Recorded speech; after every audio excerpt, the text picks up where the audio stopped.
The radical fundamental principles of freedom, rational self-interest, and individual rights. This is the Yaron Brook Show. All right, everybody, welcome to Yaron Brook Show on this Saturday, April 26th, and we are going to do our monthly AMA. So we'll be taking questions from a panel of contributors to the Yaron Brook Show, and also from anybody who wants to participate on the super chat. So get ready with any questions you might have. I apologize for not doing a show yesterday. I wasn't feeling well, and the day ran out on me as I thought I would feel better later. I didn't, but I'm back and feeling good today. So here we go. Let's see. There will be a show tomorrow, probably at around 2 p.m. As well, and I think I'm going to discuss. Peter Thiel and Jordan Peterson did an interview, or Jordan Peterson interviewed Peter Thiel, and there's a really interesting segment there on sacrifice where Peter Thiel pushes back on Jordan Peterson's definition of sacrifice that I think I'll talk about. So that will be tomorrow, probably 2 p.m. East Coast time, same as today. All right, let's get started with our panel. Let's start with John. Hey, John, you're muted. Hey, thanks, Yaron. Thanks for all you do, and glad you're feeling better. Appreciate that. I think I'm joining, I don't know how many people who are finishing your sentences. It's either your vocabulary has to be more expansive, or mine does. I don't know. But my vocabulary is limited. It's always been limited. So, and yeah, it worries me. I'm becoming very predictable. I don't know if that's a good thing or bad thing. Yeah. Here's my question. It's not a gotcha, but I think the Secretary of the Treasury, Bassett, I thought I had heard that he was, maybe one of these guys that could corral Trump a little bit, wasn't strong on tariffs, blah, blah, blah, blah. The last speech he gave, good God, it sounded like he was right out of Trump's depth of economic knowledge. What's going on? Is your assessment of Bassett changed, or what are your thoughts? I mean, I don't know Bassett that well. I accepted the kind of the common interpretation of he's a hedge fund guy. He started with George Soros, so he's George Soros is hedge fund, which means he's well attuned to kind of global macroeconomics. And understands these things, but he wanted to be Treasury Secretary of Donald Trump. That's a huge mark against him, right? So that suggests that he was never that great. People who have worked with Donald Trump in the first administration, and you saw what happened to them and what happened to their views.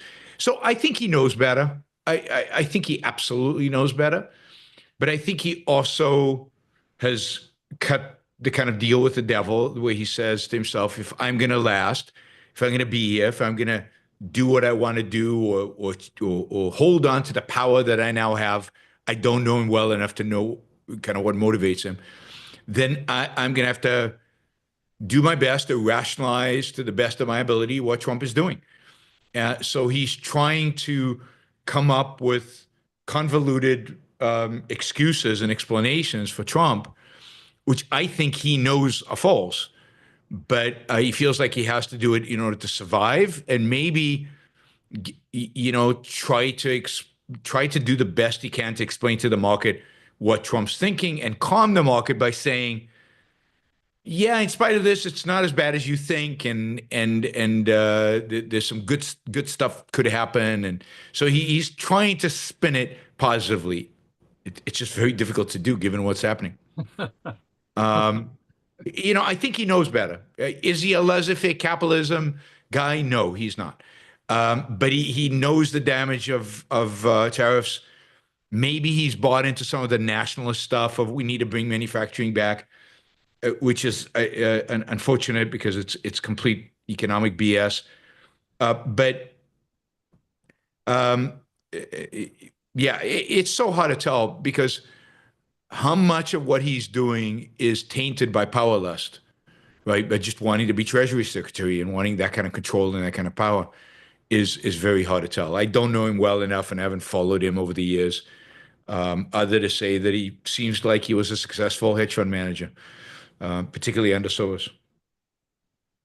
Thank you.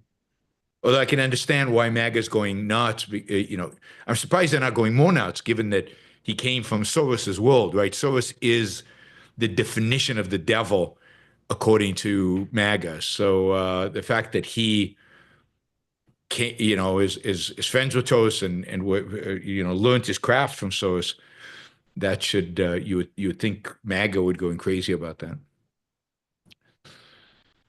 Thanks. All right, thanks, John. Adam. Well, I was going to ask something else, but we'll probably have a second turn. So I'll turn to Soros because I had an indirect personal interaction with him when I was teaching at the new school. The economics department was getting graduate students from Poland who were sent there because Robert Heilbronner, the head of the economics department, was a semi-Marxist, sort of. He was a market-oriented Marxist, a very unusual combination, but Marxism is full of this kind of combined stuff. And I had taught computer encryption to Polish graduate students in economics who would be in university faculties, because I expected that they would be given PCs to do their quantitative economics work. And with the early Unix was designed to send files and messages over standard telephone lines, PC to PC. Mm-hmm. And learning encryption and how to encrypt their messages served them very well, because in Poland, they organized Komitet Obrony Robotników, which was the committee that essentially gave intellectual and economic and political advice to the Solidarity movement. And the Solidarity movement was able to communicate through the encryption at the universities, so they could coordinate Poland-wide. And then I figured out that by a few years later, the Soviets probably were able to decrypt those messages, or at least were close to. But there was a new generation of modems being developed for 2400 baud modem communication. And there were several standards proposed, and all but one of those were rejected. And the rest of the standards developers were stuck with inventories of between a few dozen to a few hundred modems using a different standard that at this point nobody else had. So I approached Hellbronner. I knew that he was a friend of Soros, and suggested that they buy a hundred or so of these modems. In fact, the Yep. entire inventory of one of the Japanese firms that was not accepted as the standard. And Soros arranged for a Japanese traveling as a salesman to bring a suitcase full of the new type of modem that the Russians couldn't read to Warsaw. And they were distributed among the academics who were supporting Solidarity, so they would be able to communicate in secrecy. And in general, I think Soros did everything he could to have the Russians lose the Cold War. So how did he become the bête noire of the right? Well, because of How his, did he? because I think what happened was he definitely was, he fought against communism in a sense that he spent his money trying to undermine communism. But once the wall came down, he became the number one funder of kind of far left causes. Every cause from radical environmentalism to anything that smacked of woke, he was the funder of it. You know, he funded the campaigns of many of the defund the police attorneys who were running on the Democratic tickets in different places. He was the largest funder of leftist causes in America. He also, and here it's not clear that it's bad, but from the right's perspective, you can understand it. He also became, he funded a lot of causes in Europe that were associated with anti-right, funding the kind of the anti-right. So he spoke up and funded a lot of stuff that was Orban in Hungary. And he funded a lot of the kind of the left-wing movements throughout Europe, and some of them pretty far left. So there's no question that Soros has funded pretty much every bad cause out there. I don't know how personally involved he has been in distributing the money. He probably put it into a big foundation and appointed some people to run it, and the people he appointed, he's probably a leftist, but aligned with him. I've read at least one of his books, The Open Society, which was based on kind of open society as a concept that comes from Karl Popper. And he really despises capitalism. He's very antagonistic to anything laissez-faire capitalism. And he is very much kind of a pretty far left, not a communist, because he believes he's a Democrat. He believes in democracy, but he's a pretty far on the left wing of the Democratic Party, I'd say, and of leftism internationally. So yeah, I think he did commendable work in fighting the communists. He's definitely positions himself, and I think it's true, as very anti-authoritarian, and he views the primary risk of authoritarianism coming from the right in the post-fall of the Berlin Wall, and to spend most of his money supporting leftist causes and fighting right-wing authoritarianism. So he's a real mixed bag, but tilts towards, particularly in the last 30 years, towards pretty bad stuff. Thanks, Adam. It's good to know that they were doing this, and Solidarity played a huge role in ultimately bringing down the Soviet Union and bringing down the Berlin Wall. They were the first ones to really show the Eastern Europeans they could stand up against and make a case against the communist dictators. So yeah, it's kind of cool to find out how they communicated and stuff. Well, KOR also gave them intellectual guidance, which was very important. Yep. One of the things that Americans don't know about Eastern Europe is that even during communist times, there were institutes of praxeology teaching Austrian economics in Warsaw and Prague. Yep. And there was a lot of translation work done on Austrian economists, but also Ayn Rand.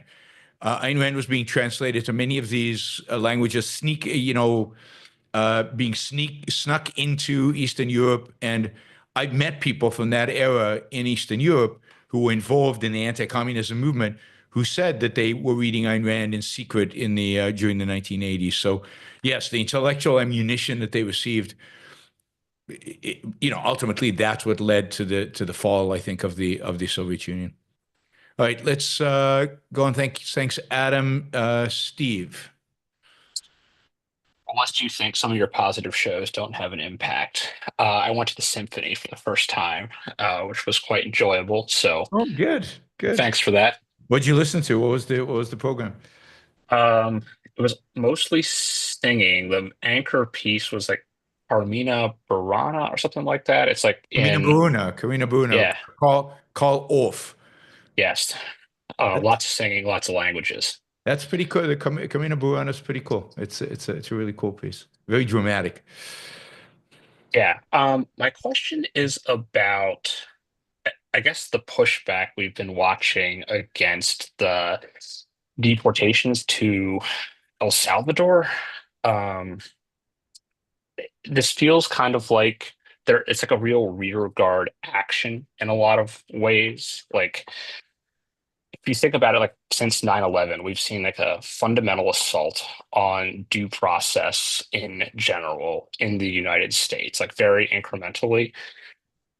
And some things that kind of pop to mind is like our inability to sue the government over them spying on us, or when we blew that guy up in Yemen, which maybe he should have been executed. But the Justice Department memo basically was like, well, he's out of our jurisdiction and we can't do due process, so we'll just like shoot him with a missile. Yeah, and you have to add that he was an American citizen. It wasn't just anybody. It was an American citizen. Yeah. Specifically because he was an American citizen. If he was an American citizen, I wouldn't be like so worried about it. And so I guess from my perspective, if you can blow American citizens up with missiles, it's actually not that much of a stretch. You can take people off the streets and drag them to El Salvador.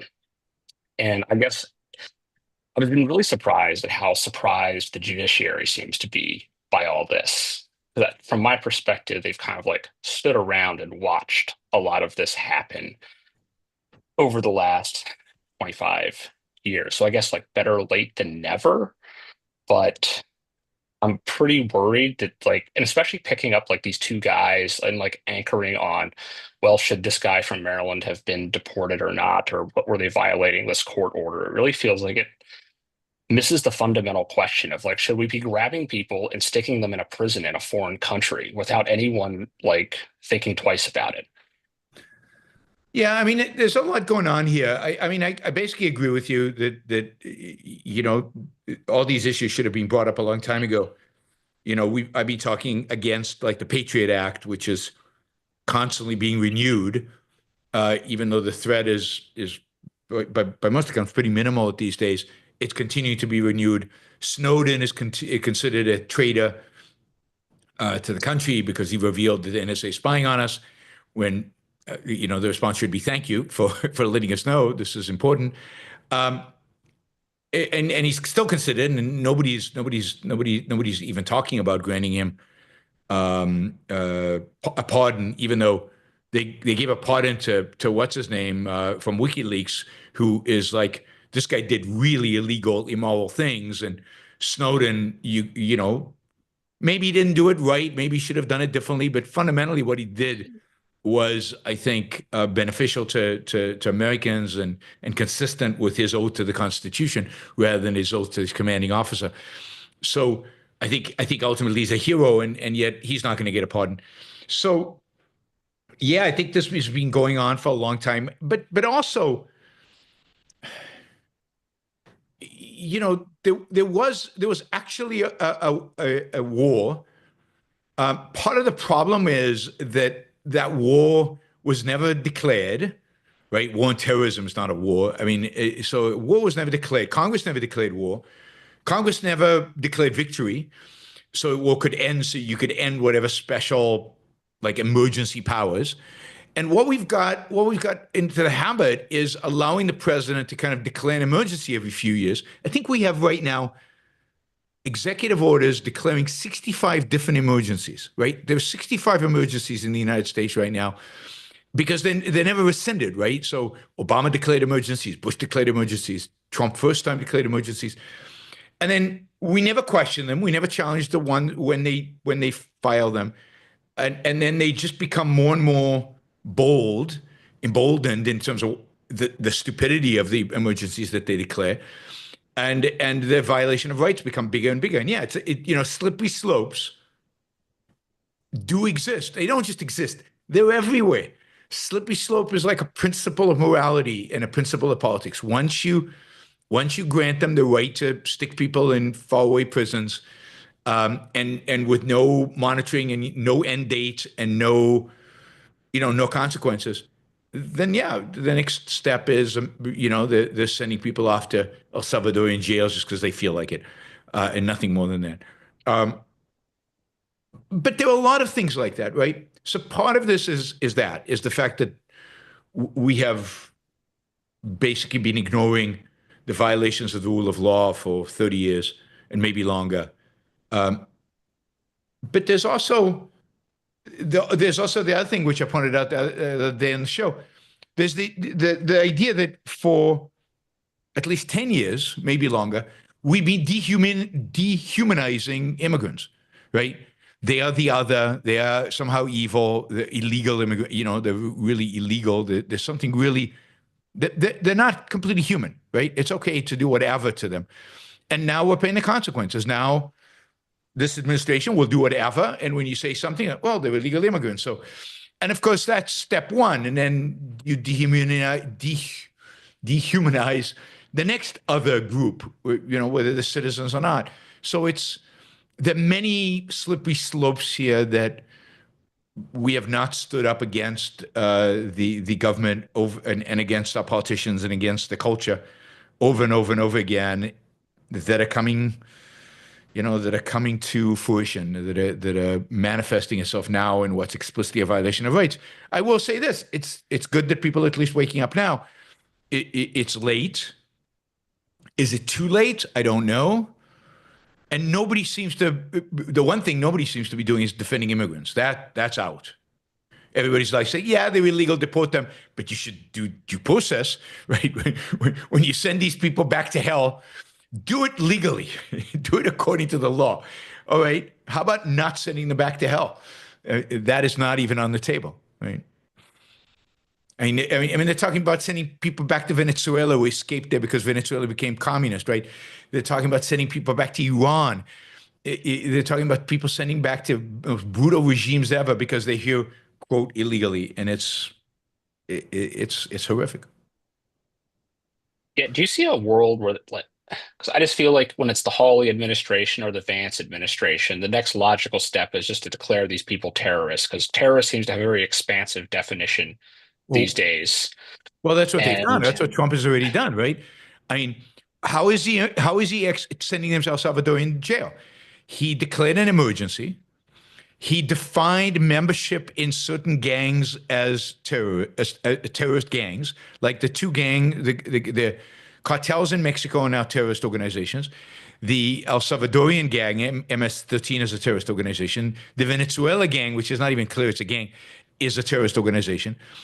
And he's just rounding up terrorists and sending them to jail. I mean, we all do that to terrorists. And now will we be expanding the definition of terrorists beyond criminal organizations?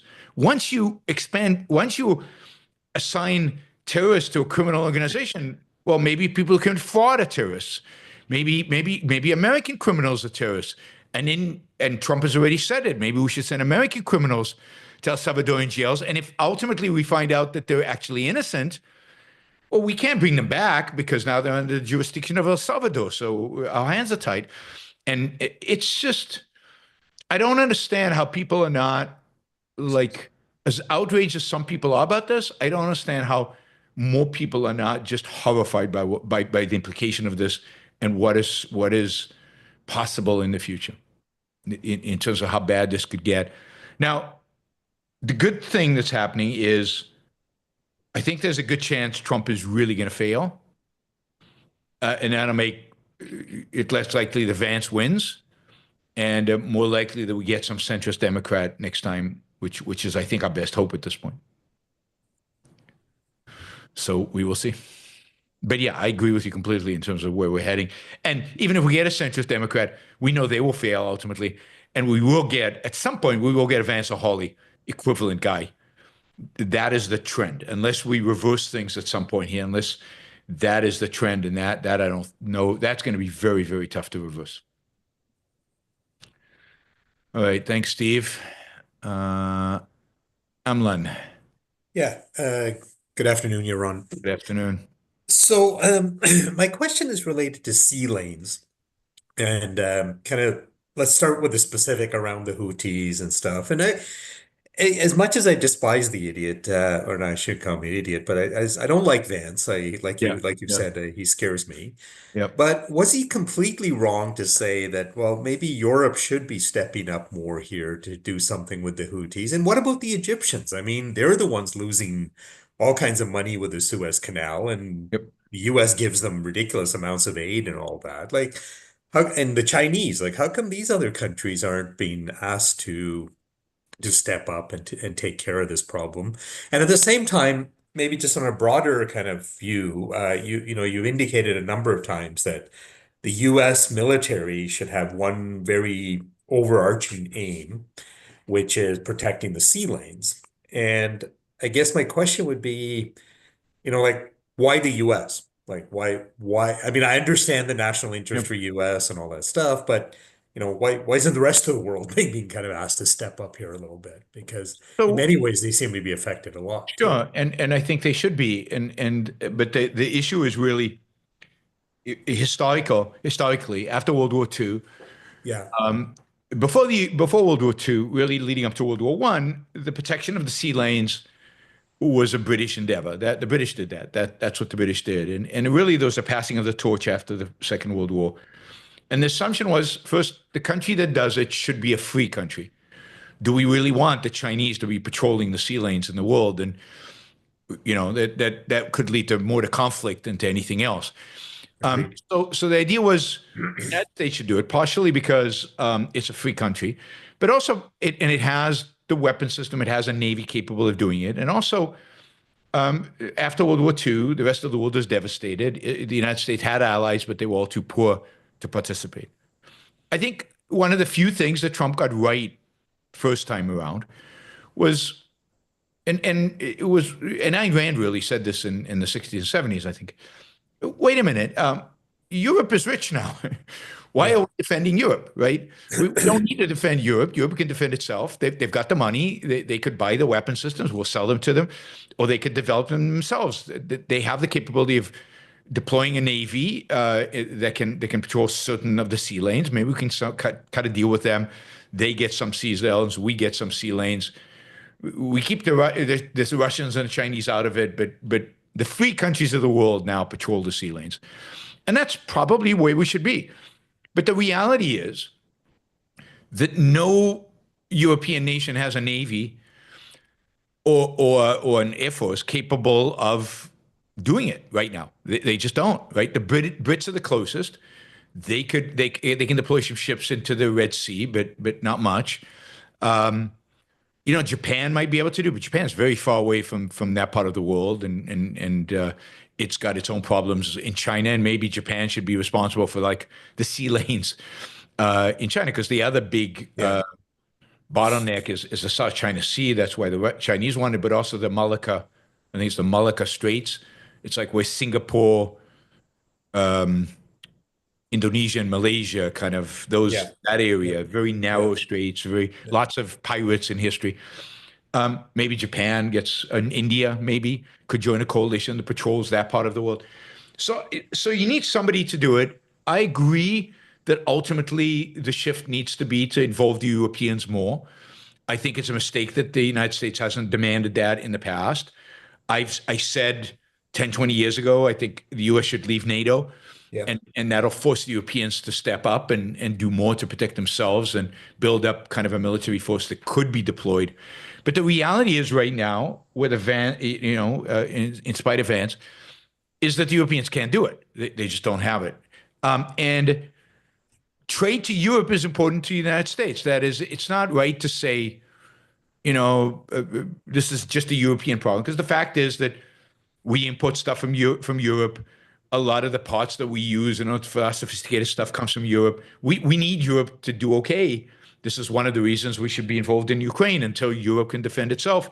We should be helping Ukraine until the Europeans can help Ukraine by themselves. We have a vested interest in keeping Europe free and relatively prosperous. So that's Europe. But long term, they should defend themselves, and we should be moving in that direction. And again, I think that's the one good thing Trump has done. He does it in a vulgar, bully kind of way, which is unfortunate. With regard to Egypt, I think the United States is very sensitive to the fact that the Egyptian regime, which is quite pro-U.S. and is very, the U.S. views it as very essential to stability in the region, is probably not very popular in Egypt.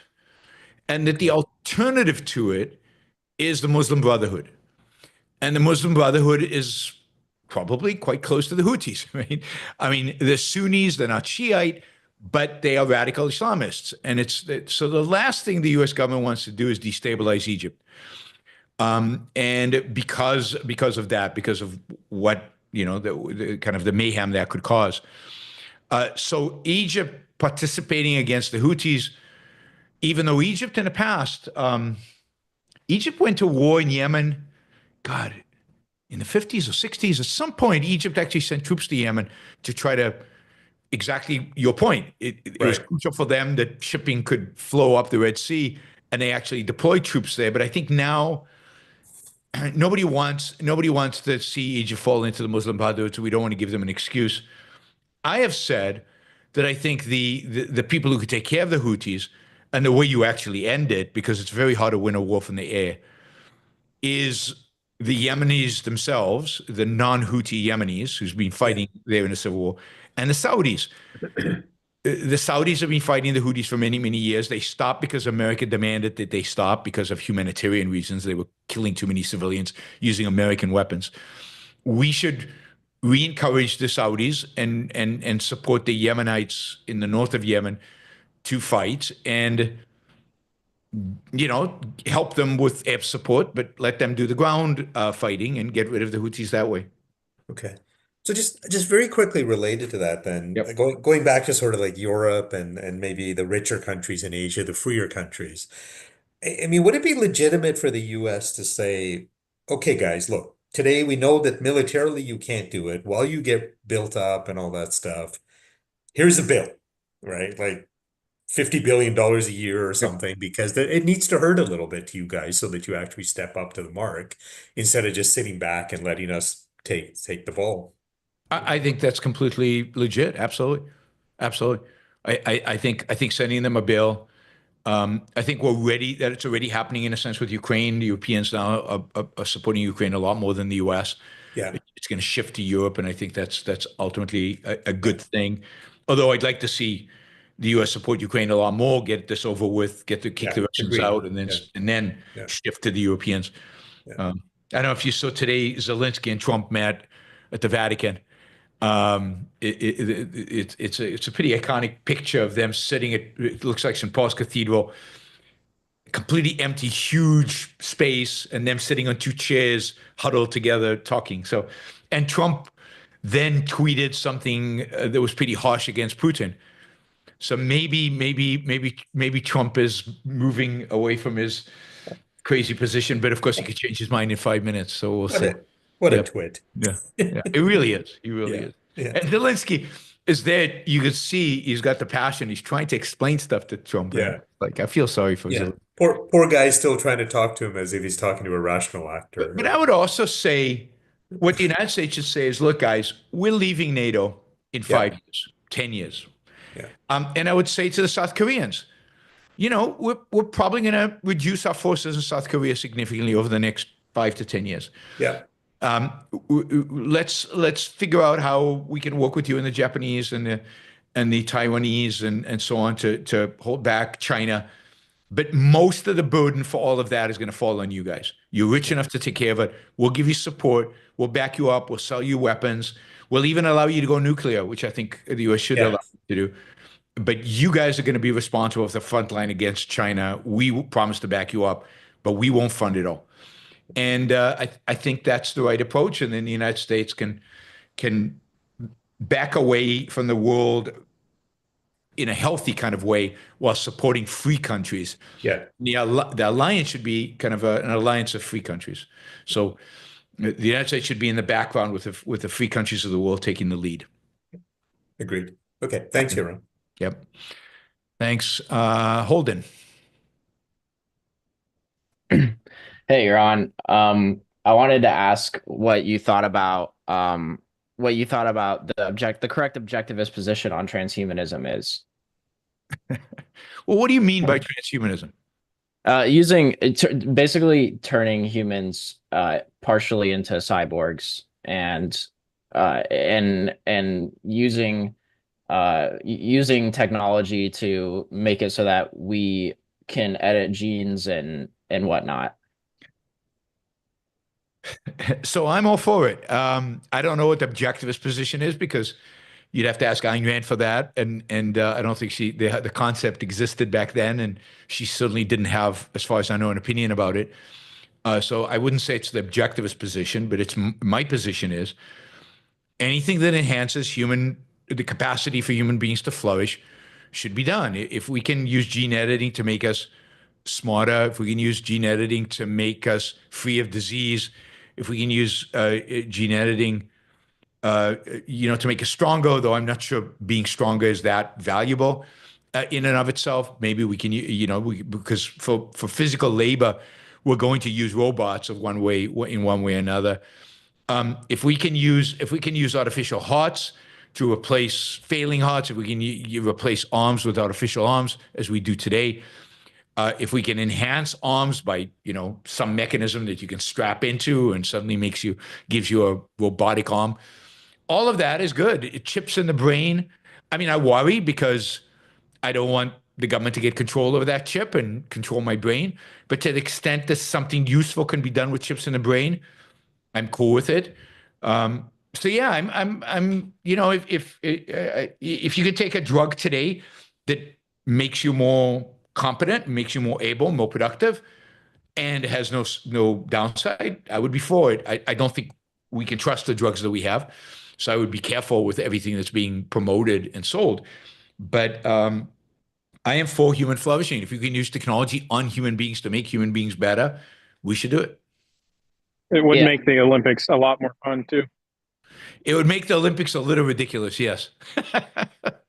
Yeah, I mean, I know you're aware of this, but like whenever I look up about transhumanism, it's always conservatives talking about transhumanism and how they're so against it. Oh, they hate it. I saw like Candace Owens. I know like our comedy person here on the show. Yeah, she was. I recently saw this on X. She was reacting to Elon Musk. Or basically she was talking about Elon Musk, and she's like, I don't trust him because his relationship with God is not well defined, and it seems like he just wants to. We need to look for ulterior motives here because he wants to turn us into robots and all this, and like there's like it's like I could bear it hurts me almost because I know this is like the recipe for antitrust and and what we're seeing like the anti-technology and anti-science sort of philosophy of the people right now. It's just so pervasive because she's so popular too. Like I look at her comments and all of them are in agreement and there's no pushback and all of them are like, we love you, Candace, for this. And it's just remember it's a social media bubble, so don't get too excited. by it. I mean, how many people in the real world out there, I don't know if you hang out in the real world out there, do you meet who are excited about Candace Owen? Probably not that many. So Yeah. it's a bit of a bubble, so we shouldn't overdo it. But it is absolutely the case that the right has always been anti-tech, particularly the technology as applied to human beings.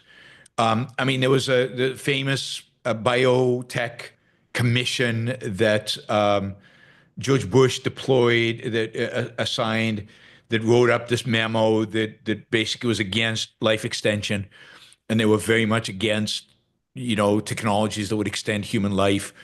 So curing disease is okay, but not extending human life.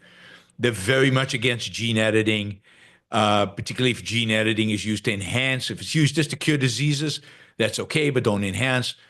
And so what you get is, both on the far left and the far right, you get a real anti-tech mentality on both sides, with the far, the far right focused primarily, or the right more broadly, I'd say, focused primarily on tech that enhances human beings is something they reject completely. That's God's job. It's not your job. So, yeah, we don't have allies. Yeah, it's very sad. Yep. Thanks, Holden. Jacob. Hello, Yaron. Good afternoon. Good Quick afternoon. follow-up on Amlin's one. It's frustrating how evasive we are on self-defense. Because of the laws of war. So I was thinking when I was in Taiwan, how easy it would be to stop China and just say, hey, if you invade, we're blowing up the Three Gorges Dam.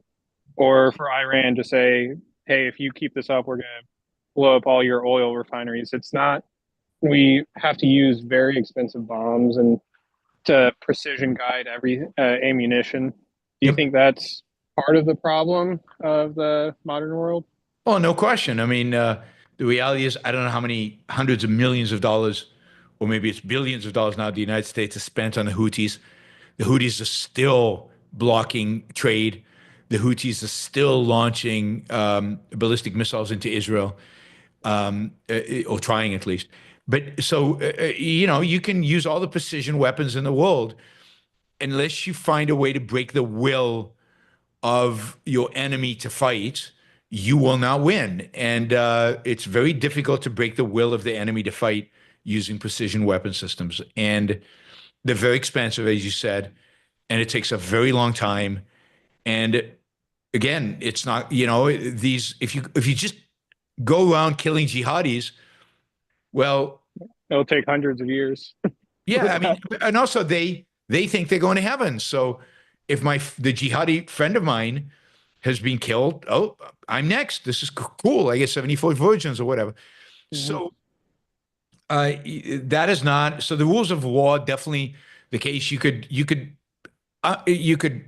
unquestionably destroy all of the Houthis' infrastructure, the infrastructure that allows them to feed their people, the infrastructure that provides them for war machinery, the infrastructure that provides them with electricity, with all, just destroy all that. And then, let them, I used to say about Iran, give them the infrastructure their ideas deserve, which is basically the Iron Age or something like that, right? Destroy every semblance of Western technology that they own. From factories to power plants to ports that don't have sailboats in them, everything. And you'll see how quickly they crumble. Do you think that could not be a willing good, a good containment strategy for China with Japan, South Korea, and Taiwan, of the dams in particular, but they have a lot of dense urban cities. If you just draw a line in the sand and say, if you invade or if you have soldiers cross this boundary, then, because I was looking up the Three Gorges, if you blow that up, that's 50, 100 million people gone. I don't think China is that suicidal compared to the Middle East. Sure, but of course that's mutually assured destruction, because they launch nuclear weapons in the U.S. and there's no end to it. That's really, really bad. All China needs to be convinced of is that we would take seriously whatever commitment we made. And for that, if we took out the Houthis, if we took out Iran, Chinese would get it. They would say, oh, okay, whatever this new regime is in America, they're serious. and they would back off. I also think that the stronger we enable the Taiwanese, the Japanese, the South Koreans, and the stronger our fleet is in the Pacific, the lesson said China doesn't want to lose the war. China's very cautious. It's not like Putin. Putin's a nutcase. And it really is with Putin, it really is a one party, one person rule. He determines it all. China is much more ruled by kind of a consensus at the top.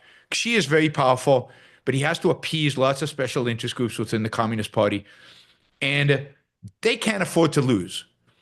Putin can afford to lose, partially because the population in China is less tolerant of losses. They value human life, I think, more than the Russians do. So just make it clear to them that even if it was a conventional war, they would lose. And then the whole dynamics of it would change. And then I don't think we have to contain China. Then we just have to, continue containing it through strength, and then basically work in whatever ways we can to liberate China. I mean, I think you do that through education. I just see my girlfriend's Taiwanese, as I said, and she's on Little Red Book a little bit just for recipes. But there's all kinds of posts there where it's similar to Russia, where it's like, hey, the Ukrainians are actually Russians. And then she's seen in the past 5 years that ramp up for the Chinese side of, well, the Taiwanese are a long lost family. We need to reunite them. And it's just ramped up. And with the current next 3 to 4 years, I don't see that policy change. So it's what could the Asian countries by themselves, given U.S. instability, because I don't have faith that Trump or Vance would do a show of force required, that what could they do independently to stop the Chinese? They could ramp up their own weapon systems, and they could build nuclear weapons. So that would be the solution. But and I think Japan is starting to think about it, but it needs to ramp up. It needs to do a lot more. It needs to do a lot more. So, but you have to remember too that when you read these chats on I know there's a lot of bots. Again, it's a bubble. It's screened. It's censored. So whoever is not on board you're never going to hear their voice. So it's a very curated experience when you go in these chats in China.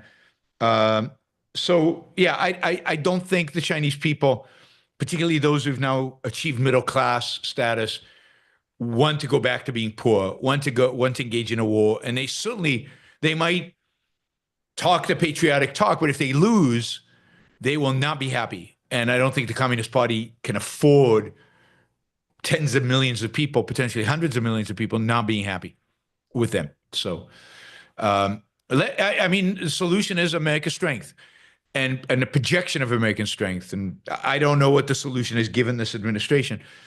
It's somehow, we're stuck with these guys for 4 years. Maybe by accident, they'll do some good things. I don't know. Yep. Thank you, Yaron. Sure. Let's see. Alejandro. Hello, Yaron. Can you hear me? Yes, can hear you. So my question actually was on literature, maybe. So I know you had said that you thought Ellsworth Toohey in The Fountainhead wasn't actually like a real character, in the sense that like no one in the real world could replicate him, I guess. Yep. And I was wondering if you thought the same thing about the positive characters like Howard Rourke, and if like the way he behaves, no one really in the real world would behave that way, like the way he behaves. And I was thinking, is it the same kind of dynamic? No, I don't think so, because I think there's something psychologically impossible about a Toohey, just because of the way we're psychologically structured. I don't think one can acknowledge one's evil in the way he does and survive. Now, I think there are plenty of Tooheys that do what Toohey did in the book. The difference between Toohey and the characters in real life is he was completely self-aware. And I don't think a Paul Krugman or Jeffrey Sachs or Candace Owen even are aware of what they're doing. They've evaded so much that they are, they're deluding themselves so much. See, Toohey is not deluding himself. He knows exactly what he's doing, and that's what makes him an impossibility. With regard to the good guys, there's nothing to delude. I think the good guys are definitely possible. The more irrational culture, the more difficult it is, because the more difficult it is to grow up untainted by the anti-reason and altruism in the culture. And even if one shakes it off as an adult, it's hard to get rid of all the psychological baggage one carries. But I don't think it's impossible. So I think the heroes are definitely possible, to various degrees, but I think they all are possible. There's nothing psychologically, there's nothing inherent in human nature, there's nothing inherent in our psychology that would make them impossible, like there is with Tui. Because being a hero is the opposite of evading. It's actually a commitment to reality. That's really all it is. It's 100% unequivocal, uncompromising commitment to the facts and to reality, commitment to being rational. And I don't see how that can be impossible, given that that's the fundamental nature of man, right? But for example, the scene where Howard Rourke rips up the check that Peter gave him, like, is that how someone in the real world is supposed to act? Like, if someone gave you $500 for something, maybe you didn't like it, like, are you really supposed to like rip up the check? I mean, like, I just don't know anyone like who would. Well, it was $500. I would certainly do it. Maybe it was 5 million. I'm kidding. But no, yes, absolutely, you rip up the check. So I know lots of examples where that has literally happened, and where people have done the equivalent of rip up the check. I mean, have I been offered money to do things, a lot of money to do things that I thought would compromise my integrity, and therefore said, no, I'm not doing it? That's ripping up a check, right? So absolutely, you can live up to those standards. The ripping up of the check doesn't seem to me that big of a stretch. It's just money. Like, objectivists have a much healthier attitude towards money than the left or the right. I mean, to us, it is just money. And money that's not reflective of the real value that I'm producing. Like, who cares? Why would I want it? I don't really want it. So I don't want money for the sake of money as an objectivist. So ripping up a check is the easiest thing to do. I mean, consistently living up to your integrity, consistently being an egoist, not letting altruism taint anything you do, in the face of social pressure, living up to your values every single minute of every single day. None of that is easy in the world we live in today. I'm not saying it's easy, but certainly I can't think of any particular action that Rourke does that I would say, yeah, wouldn't do that. I mean, maybe except the first sex scene with Dominique. I mean, I wouldn't encourage anybody to try to mimic that. But other than that, I mean, would you? I mean, here's a good one for all of you guys, because most of you are guys. But the woman you love marries and I assume sleeps with a second-hander like Peter Keating, then marries and sleeps with your friend, Waynand. No, what am I talking about? And then Keating. Well, Keating, and then what's her name? What's his name? Gail. Gail, right? Gail Waynand. And then you marry her, and you're fine. It's okay. So I find people have a lot more baggage when it comes, for example, to sex and their relationships than they have towards checks. Checks are easy to rip up. To actually hold on to the love of a woman in spite of her doing things that seem as crazy as what Dominique does, and still holding on to that and knowing the value she represents and to you, and still sticking by her and loving her, that is pretty amazing to me. And it's funny because nobody ever seems to question Rourke on that, even though I doubt many people would actually be able to live that, actually Yeah, do. I guess that makes sense. Just the money scene was kind of shocking to me because like no one even knows he designed the building. It's like he doesn't get any bad things, but I guess it's kind of like a personal, emotional thing. Absolutely, it's a personal values thing. He knows he knows what happened. He knows this money is ill earned, and he doesn't want it. He doesn't want ill earned money. It's a good question. All right, Andrew. Hey, Ron. I heard a Catholic Democratic congressman who's at the Pope's funeral say that life is all about loving each other, forgiving each other, and not judging each other. And one of my first thoughts was, you're not going to hear that on the Yaron Brook show. I'm all for love. Well, not indiscriminately. Not indiscriminately, no. And one of my other thoughts was about volition, though, on a serious note, about not judging each other. Like, do you think that there's a connection between denying volition and this idea of not judging? I mean, probably, yeah. I mean, if everything's determined, how can you judge, right? If I mean, he was just destined to do that. He's got no say in it. You're judging. What are you judging? You're judging a machine. You don't judge machines, right? You don't judge. So if human beings are just machines that are predestined, the problem is that Catholicism is mixed on the issue of free will, right? Most Catholics believe there is free will. They don't agree with Augustine. So they actually argue for free will. I think their argument is more, who are we as human beings to judge? That's God's job. God will judge. He is responsible for judging. Don't make yourself into a God by judging. Don't trust your own mind. Don't trust your own reason. Don't trust your own evaluation. That, I think, is more where the Catholics are coming at it.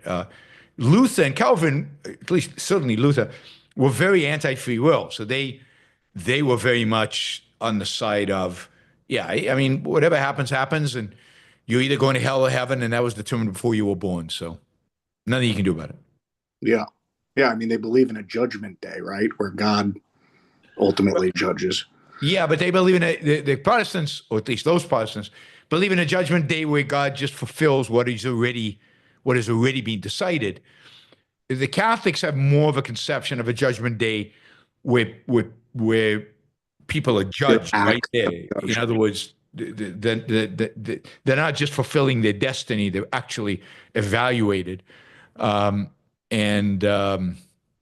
it's God's job to do that. It's Jesus who tells you to love everybody. It's his job to send people to hell. Yeah. Out of love, of course, only because he loves you. Yeah, I'm just like very interested in the passion around denying free will. Well, I mean, yeah, free will is I mean, there's a strong incentive to deny free will because you can get away with stuff, right? Because it wasn't me. You know, I had no choice. I mean, here's the thing. Denying free will allows you not to judge yourself. Yes. That's the main thing it does. Forget about judging other people. You can't judge yourself if you deny free will. And I think that's the cash value of denying free will. The absolute opposite of objectivism. Absolute opposite of objectivism. Absolutely. Yeah, and the cash value of judgment is you can have indulgences and then you can take a lot of money from people. That's part of it, and you can sin and then just say I'm sorry and confess, and and indeed one of Luther's arguments against the Catholic Church was this whole idea of indulgences and this whole idea of confession, and then you're absolved of all sin and you go to heaven. And he said that's all nonsense. You can't be absolved like that, right? Yeah, and even take confession before you die. That doesn't get you into heaven because, according to the Protestants, because what gets you into heaven was determined before you were born. Which is a very, very weird position to hold, but that's what they hold. And Augustine, they are Augustinians in that Luther is much more Augustinian in that sense than the Catholic churches. Even though Augustine is one of the fathers of the church. Right? All right, thank you, guys. Let's jump into some of the super chats. We'll do the $50 and $20 super chats, and then we'll go from there. Not your average algorithm. I'm not sure narcissism is always a rejection of altruism. It's not as if we all start as altruists, then get sick of it and view narcissism as the alternative. Many people are brought up by narcissistic parents. They think it's the only way to be. I mean, maybe that's the case, but I think even narcissistic parents teach their kids altruism in one way or another, because I think even narcissistic parents feel like their kids need to be good altruists, because even the narcissists view altruism ultimately as the only option for morality, and they want their kids to be moral. And, narcissism is kind of an emotional, non-cognitive, non-rational rejection of altruism. So I'm not saying they think about it, they consider, they look at alternatives. No, they just emotionally reject altruism, and they embrace narcissism as the only alternative because it's emotion. They either do, it's either narcissism or kind of a hedonism nihilism combination, and of course, hedonism is also part of narcissism. So. It's narcissism or nihilism that when they, or pragmatism, which are all forms of rejecting altruism when there's no rational alternative for it.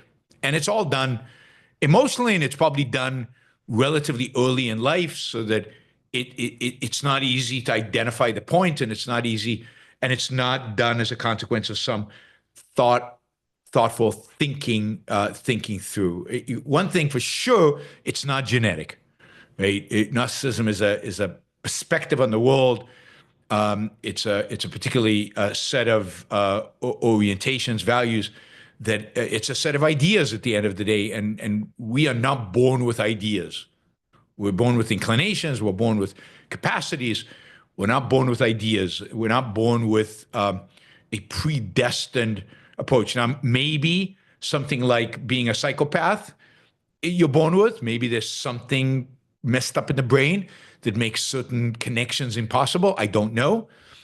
But there's very little but there's almost nothing there's nothing in terms of ideas that we're born with. And, certainly certain psychological diseases we might be born with. But even then, we need to know a lot more about biology to be able to determine that. All right, let's see. James, are objectivists too happy to be successful in politics? Are objectivists too happy to be successful in politics? Not just our ideas being too radical, but our sense of life is too foreign for voters today. They want rage and hate and authoritarianism to rally behind. So I'm not sure what you mean by too happy to be successful in politics. We're not successful in politics. How can we be too happy to be successful in politics? We're too eager, maybe, is what you're trying to say. Maybe objectivists are too eager to be successful in politics when it's way too early.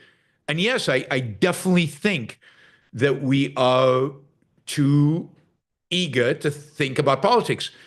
It doesn't mean we shouldn't participate in politics when it serves a purpose, but we don't realize how early it is. And part of it being early in terms of educating the culture is not just that the ideas are radical, but that the sense of life is radical. The sense of life is the opposite of the evolving sense of life of the American people.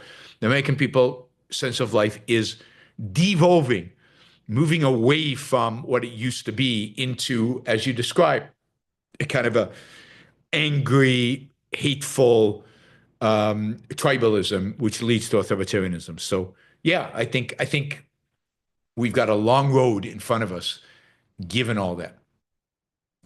Apollo, this has been asked before, but what is your take on the physical type when it comes to women. I've been single now too long, and I've noticed I flip-flop from one type to another.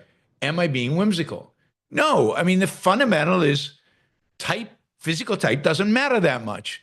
And a focus on the physical type is disruptive and prevents you, I think, from finding the right woman. I think the fact that you keep raising this suggests that it plays way too much of a role in your looking for the right kind of partner.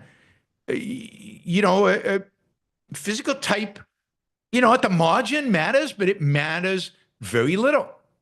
At the end of the day, what you want is somebody who has a values affinity with you, somebody you can love for the values that they have, not for their body type or for their face or for the color of their hair or the color of their eyes. Who cares?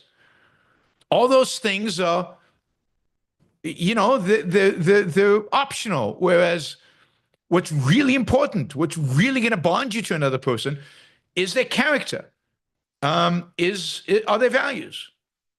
So one of the reasons you're flip-flopping is because it's not that important. So drop it. Stop thinking about it. Stop considering it. You need to use one of those dating apps that doesn't have photos, doesn't have pictures, because a picture doesn't tell you that much about a human being. Just go based on what they write and what values are reflected in that writing. So, and particularly if you have been single for too long, that is, you fail to, then you need a new strategy. And maybe the new strategy is forget about physical appearance and then see where that takes you. And I'm not saying it's unimportant, but it's so much less important than everything else that don't let that be the obstacle to finding somebody you can really have a connection with and live a happy life with.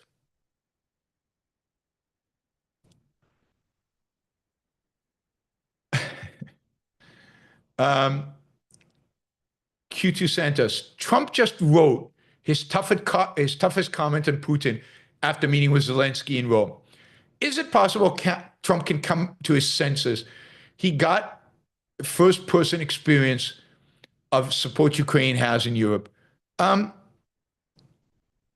don't think it's possible for Trump to come to his senses, because I don't think he has any. And I know a lot of you guys think I'm too tough on Trump, that I'm not objective. I've got some version of Trump derangement syndrome or something.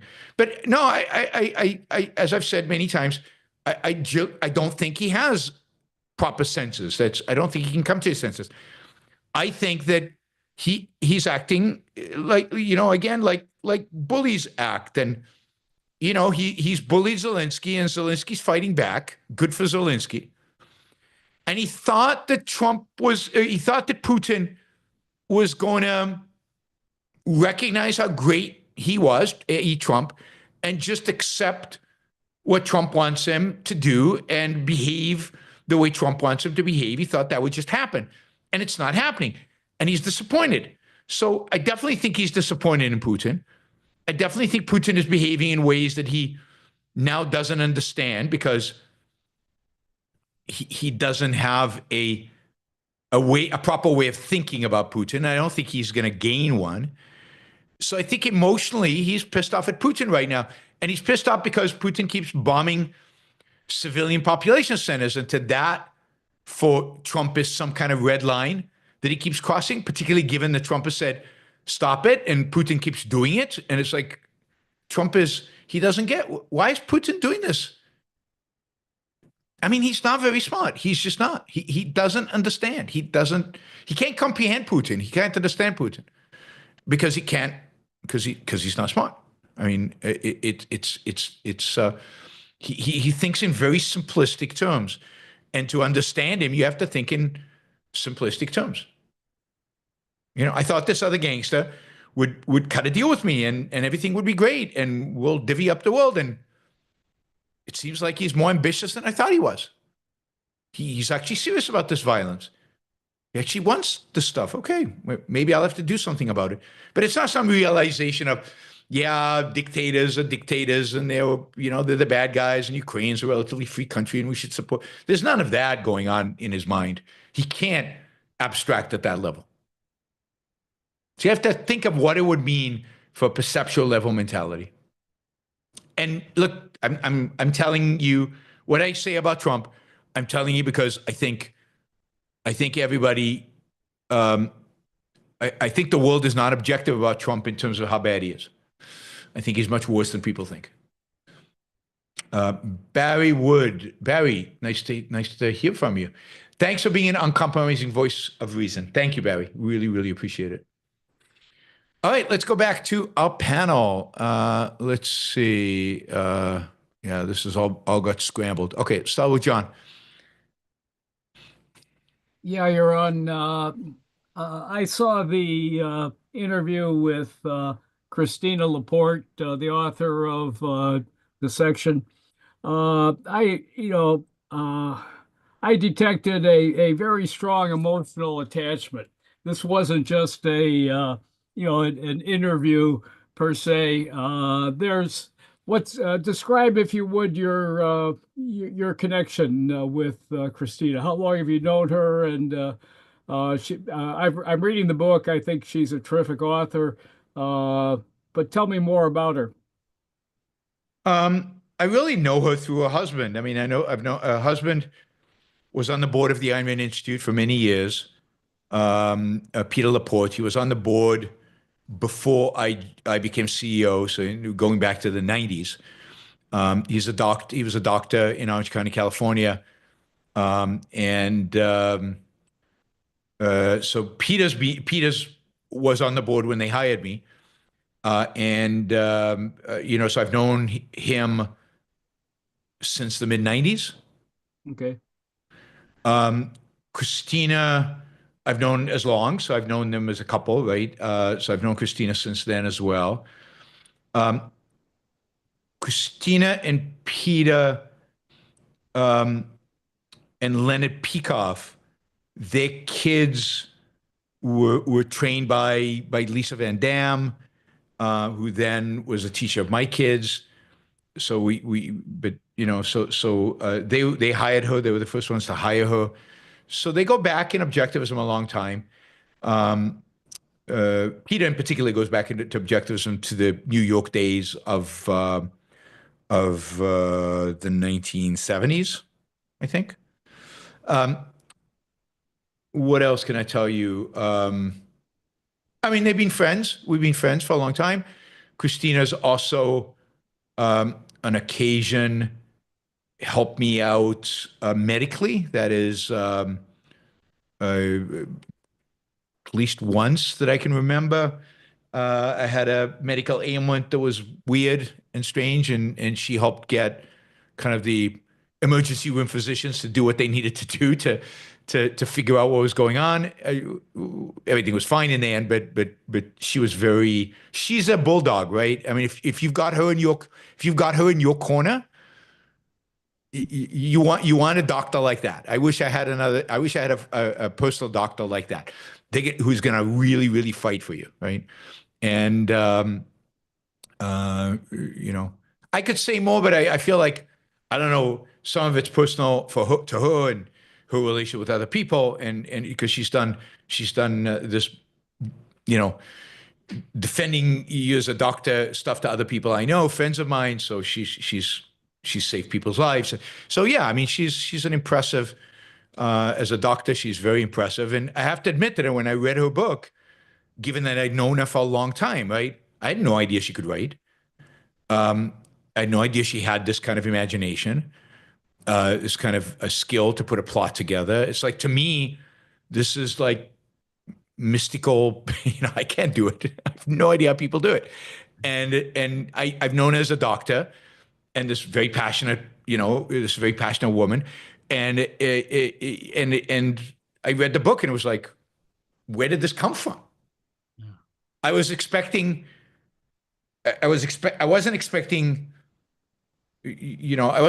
much. and it was much better than expected. So hopefully that answers the question. Yes, it does. Thank you. Great. Adam.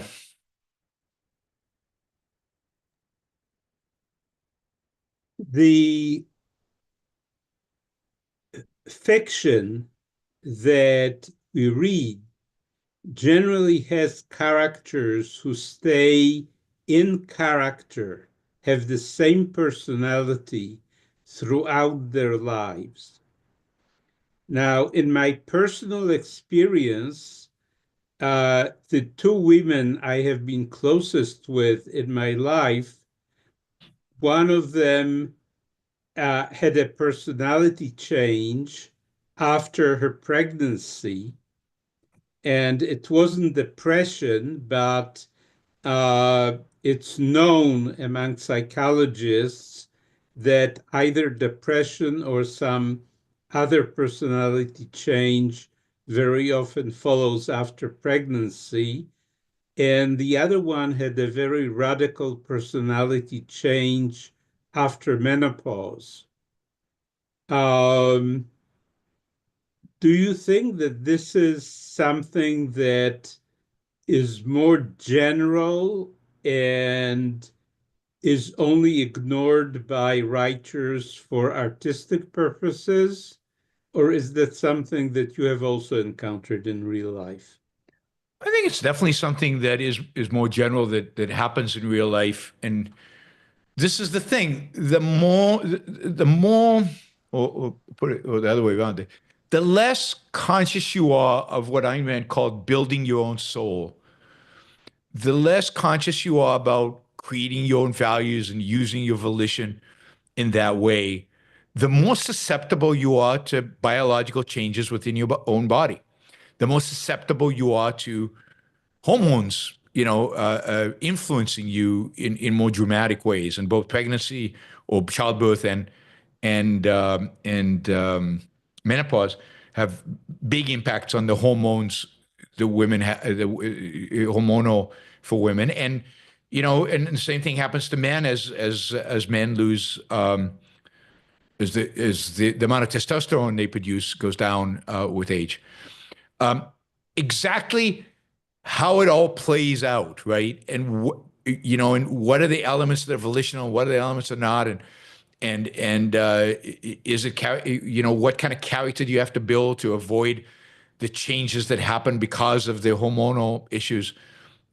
I don't know. I think that's an interesting question of psychology.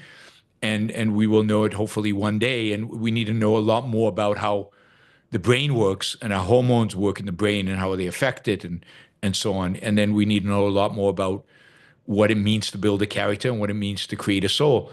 So all of this so there's an interaction between the two. There's no question. You can know this when when women have periods, they, you could say they're a little bit more emotional. Different women respond in different ways, but there's definitely some change because there's something going on in their bodies that is affecting their behavior. It doesn't change the capacity to think rationally, but it could change the way they respond to certain things. They could change their stimulus. So I think there's a lot more that we need to know about this. Now, why is it not in literature? I don't know if that's true that it's not in literature. I think in literature, I mean, I'm blanking out on examples, but it seems like characters do change over time in a lot of books. People mellow when they get older. Jean Valjean definitely changes over Les Miserables in his character and so on. Not for hormonal reasons, for other reasons, but I think you see in fiction, you see some of that, even if you don't. And some fiction focuses really strongly on that. I don't know. Ingmar Bergman movies are pretty inflicted with these kind of character changes that people go through. Best I can do. Thanks, Adam. All right, Steve. So we've been hearing a lot more than I would like about trade deficits, or as maybe some call them, foreign investment surpluses. One of the things the critics of tariffs often do is they concede the point that there is a trade deficit and that it might not be good. Not all critics, but like I would say like a lot of critics. So even like when you read articles about it, like, well, yeah, there is this trade deficit and maybe it shouldn't be there. Like, where did this come from? Because it's not like a new thing that we've just started hearing about. Like, it's been around a long time, and I guess no one's been able to or tried to like say that this isn't a real thing and we shouldn't care. Because it seems like in the popular consciousness, like People there's have just this people have been implicit saying acceptance we that it's a should. bad thing. People have been saying we shouldn't care for a long time. Um, Going back to the 18th century, pre-Adam Smith, there were thinkers in England saying we shouldn't care. This is a natural course of events. There's nothing wrong with a trade deficit. There's no issue here. There's no there. Um, and Adam Smith, of course, says it. And then most economists, Ricardo, of course, comes up with comparative advantage, and almost everybody agrees with that. But there's a constant push against it by people who feel like they're losing as a consequence of foreign competition. So just like there are always people trying to protect themselves domestically from competitors, there are people who feel like, but wait a minute, I've been working the fields forever, and and this wheat is coming in from this other country. It's much cheaper than the wheat I make. I'm going to lose my job. I'm going to lose my farm, and you are, in that sense, you are, and I'm going to go to my congressman and I'm going to demand change. And this in America has been going on since the early 19th century, right? Since the beginning of the country. There've been, and what's interesting is that most of the regulations and controls that we had were at the state level and they weren't at the federal level, but there's always been this demand by local producers to be protected from outside forces. And then there've always been economists who have exploited that, right? They understand that there are these people out there who hate tariffs because they believe it's hurting their business, justifiably or not. And they come up with theories to explain it because they can, you can make a good living, or you can become pretty prominent by being the one guy who's anti-trade, who thinks trade deficits are a real problem. And this is Navarro, right? Navarro, 25 years ago, 30 years ago probably, came out of Harvard and looked around the field of economics and said, I'm not going to stand out if I just practice normal economics. There are too many of economists. They all say this very similar things. What can make me stand out? Well, I can resurrect mercantilism, right? And he did. That's what he does, right? And he's marginalized in the profession. He's marginalized by the media until Donald Trump comes and elevates him to a senior position because he's the one economist he can find that actually agrees with his zero-sum perspective in the world. Yeah, I guess I just see more like just like in like the news, the way that news writes about this, it's like less dismissive of this concept than I think. They're becoming less and less dismissive because they realize that it carries political weight, right? So a lot of Americans now, I'd say a majority of Americans really a majority of Americans are anti-free trade. A majority of Americans are pro tariffs. Maybe not the Trump crazy tariffs, but a solid majority of Americans are pro tariffs. They believe in mercantilism because mercantilism is perceptual level, and that's where most people are.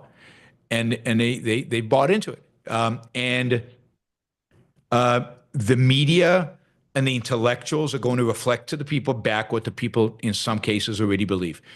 And so they might not buy completely into mercantilism, but at least they'll humor them by saying, yeah, we realize there's a problem, but this isn't the way to do it, or something like that. And of course, the other thing is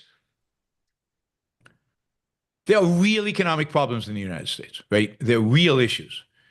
And those real issues have to do with a lack of growth in manufacturing, a lack of economic growth more broadly. GDP could be growing at 5-6%. It's not. Some jobs suck and people are still stuck in them. All kinds of there's just a lot of economic problems.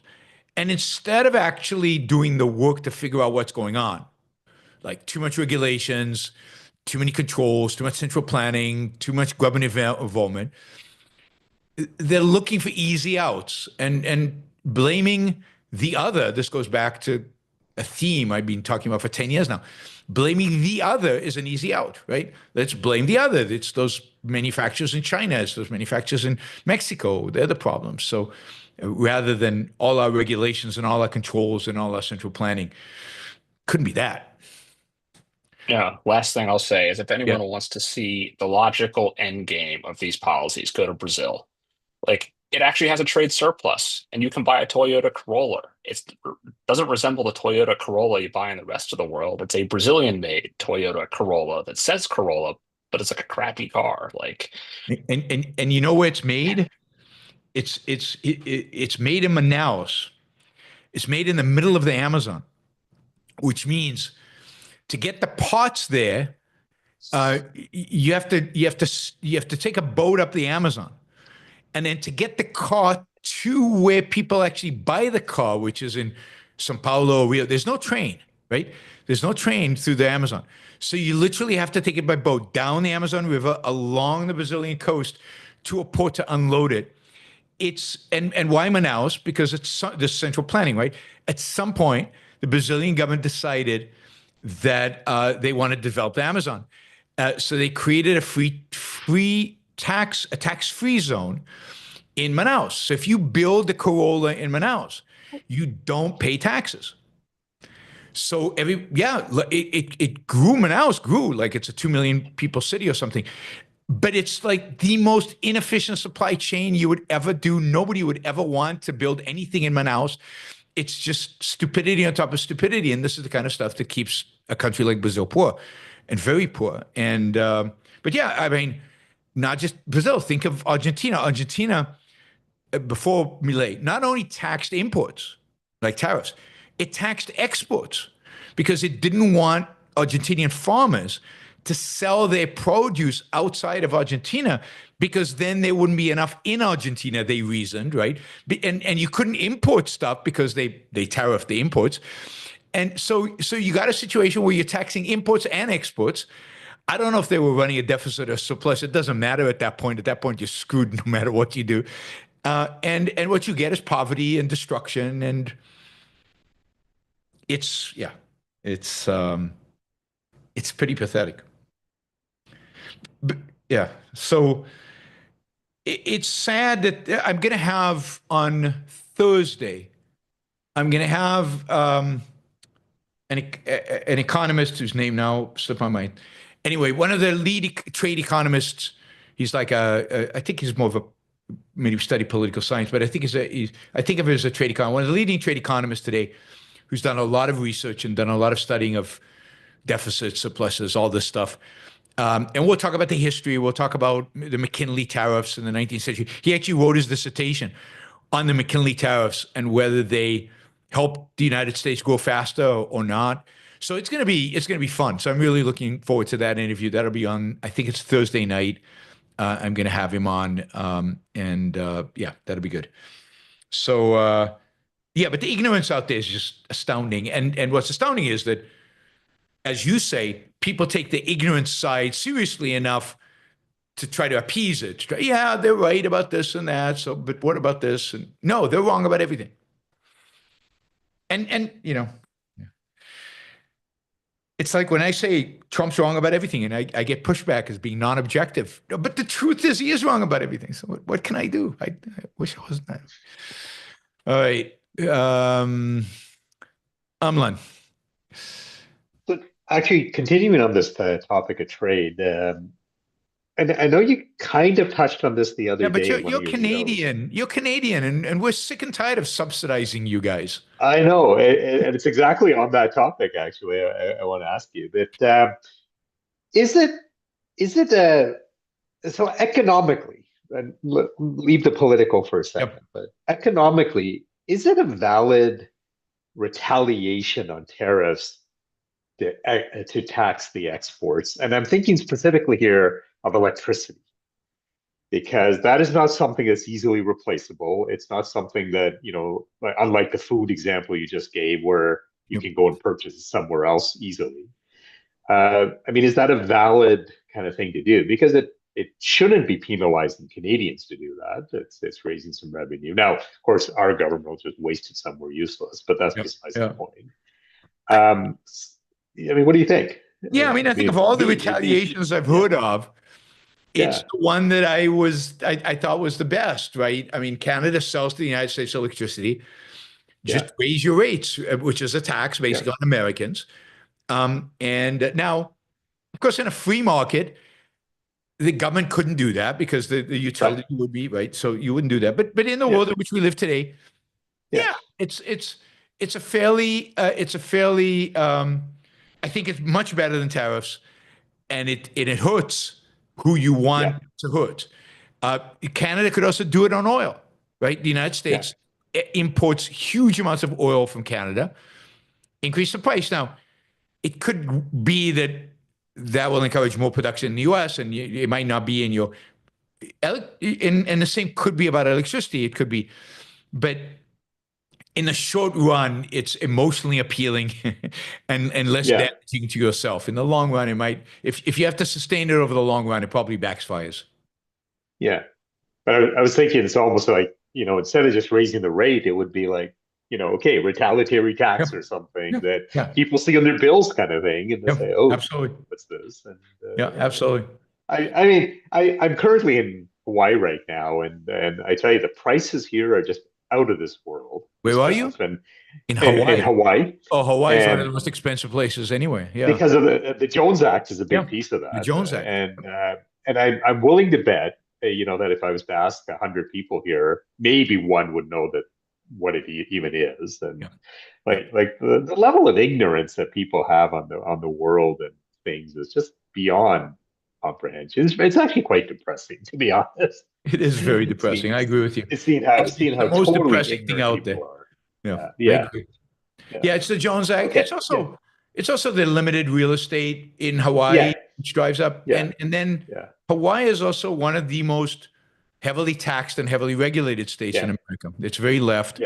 And that's another reason. So all of that combined is why Hawaii is very expensive. And the thing is about Hawaiians is they're like, that's okay because it keeps people out. And we don't want more people. No, I definitely detected that undercurrent too. The typical rudeness and stuff that you get with the socialist places. We don't get the rudeness in Puerto Rico. We definitely get Puerto Rico should be a lot cheaper to live in than it is, and the reason it's like the electricity and all of that is because of the Jones Act. It's crazy. Yeah, it Thanks, really. Aaron. Holden. Hey, Yaron, I wanted to ask, because I kind of grapple with this. How do you know someone's views are so abhorrent that they're not worth debating? Because I see that you don't debate certain people and you talk about it. And I wanted to know what gets to that point where you can't debate them. Because I understand, a lot of people, but I can't articulate why.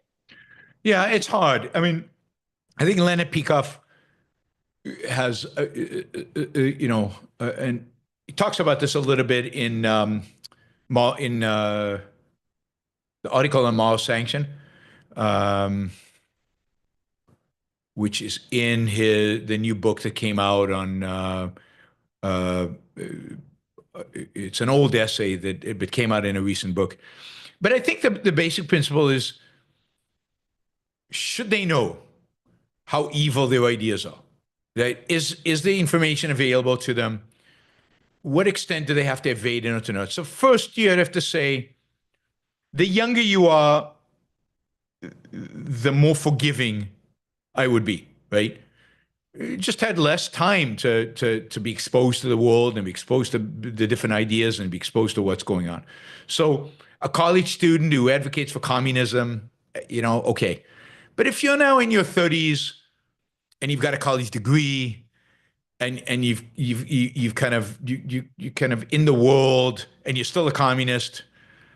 Yeah, I don't know if there's any point in talking to you, right? I mean, it's just a waste of time. Now, if you're an intellectual and you continue to hold these ideas, then yeah, you're beyond, that's just disgusting, and you need to reject. So like a Noam Chomsky or some of these communist economists, it's very, you feel dirty debating them because they're really evil people.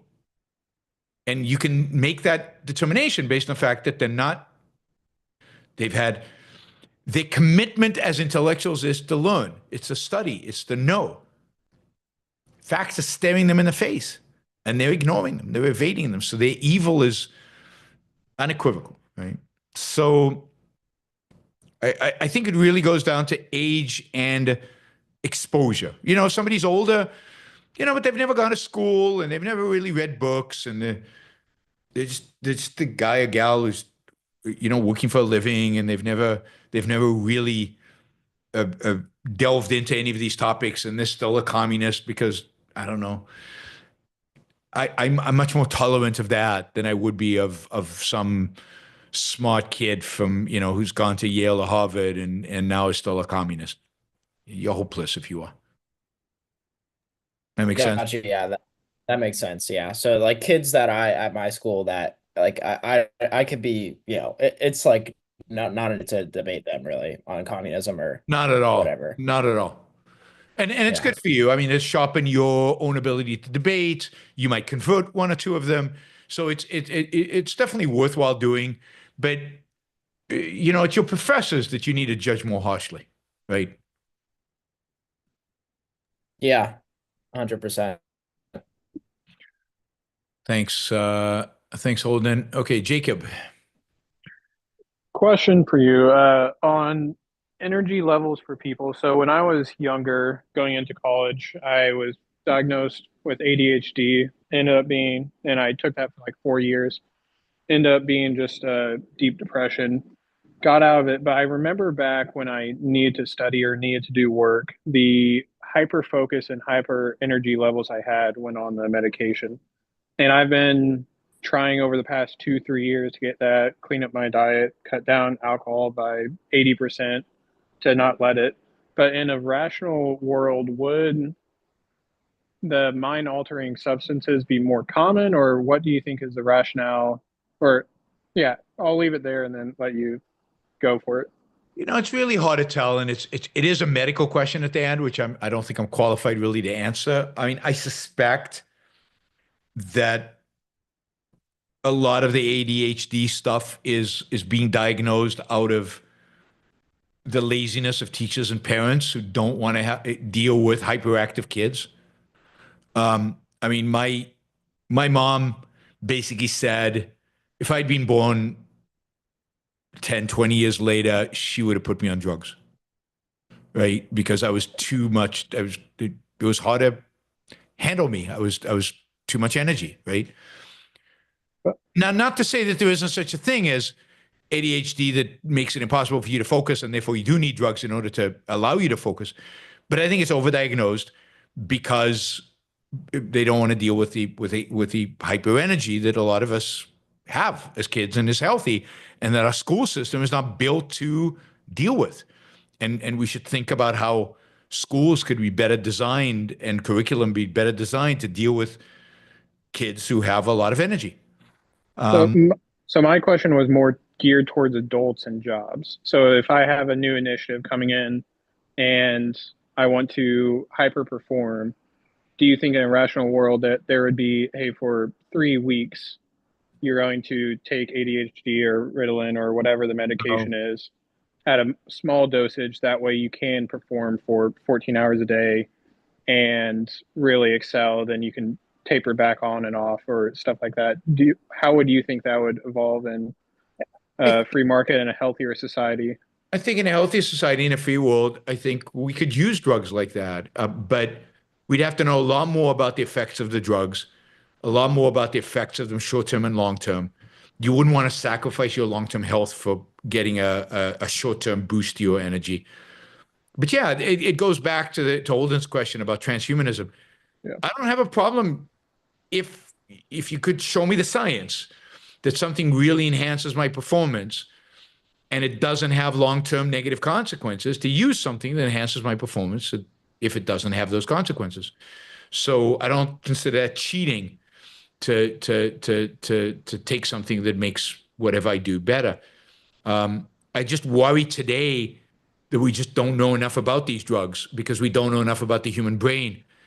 We're already taking a lot of drugs that we don't know exactly what their impact is on long-term consequences.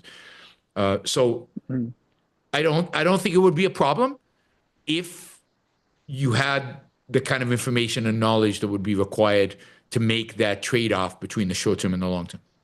Yeah, because I just remember when I was on them, it was you'd wake up in the morning and you'd immediately start the day, have energy, where now without it's a struggle to get up and it's like, okay, I gotta push through the day, whereas before, so I know it's just an interesting thought I've been having. It is, and if the difficulty you're having in really pushing through the day, if you think it's not psychological, if you think it's physiological, then it's definitely worth talking to a doctor about and trying to figure out. Yeah, it's a little bit of both, because when I had maybe a low in vitamin B12, maybe there's something, who knows? I don't know. I'm not a doctor, Yeah. but it's or low in testosterone. There's a lot of things that could be going on, so it's worth investigating, right? Yep, will do. Thanks. Sure. I have the hardest time in the world getting up in the morning. Like, I have no energy when I wake up in the morning. And it builds during the day. I get energy during the day. But the morning, like, I have to take an hour with my coffee, sitting, basically doing nothing before I can get up and actually do something. Yeah, my weird part is it's slow in the morning, and then right around like 7 p.m. I just get bursts of energy until midnight or 1 a.m. I used to be like that. I mean, I've always been like that. I could sleep in. I never was very productive in the morning, but give me an assignment at 10 p.m. and I could work on it till 3, 4 in the morning and be super, super, energized and focused. So we have different cycles, and I think that is natural. I think those are natural cycles, and drugs could. Yeah, William says exercise before coffee. The problem is, how do you get the energy to go and exercise? I can't muster the energy to go exercise when I wake up. I need an hour to recover from sleep so that I can go and exercise. It's literally the case. My wife is like so frustrated because she wakes up, she's full of energy, she wants to do stuff, she wants to talk, and I'm like, don't talk to me. And she said, you just slept. I can't. That's the point. I can't deal with it, right? So I need nothing, right? And then in the evening, like at night, I'm full of energy. I want to do stuff, and she's like, I want to, I'm done. So yeah, we have different cycles. We live at different, and I don't know how to change them. I don't know, exactly what to do, how you adjust. But everybody says forget exercise. No, exercise is fantastic. You feel so much better when you exercise, and when you're strong and when you're in shape, you just feel better about the world out there. You engage with the world at the physical level in a much better way. And I don't really hate.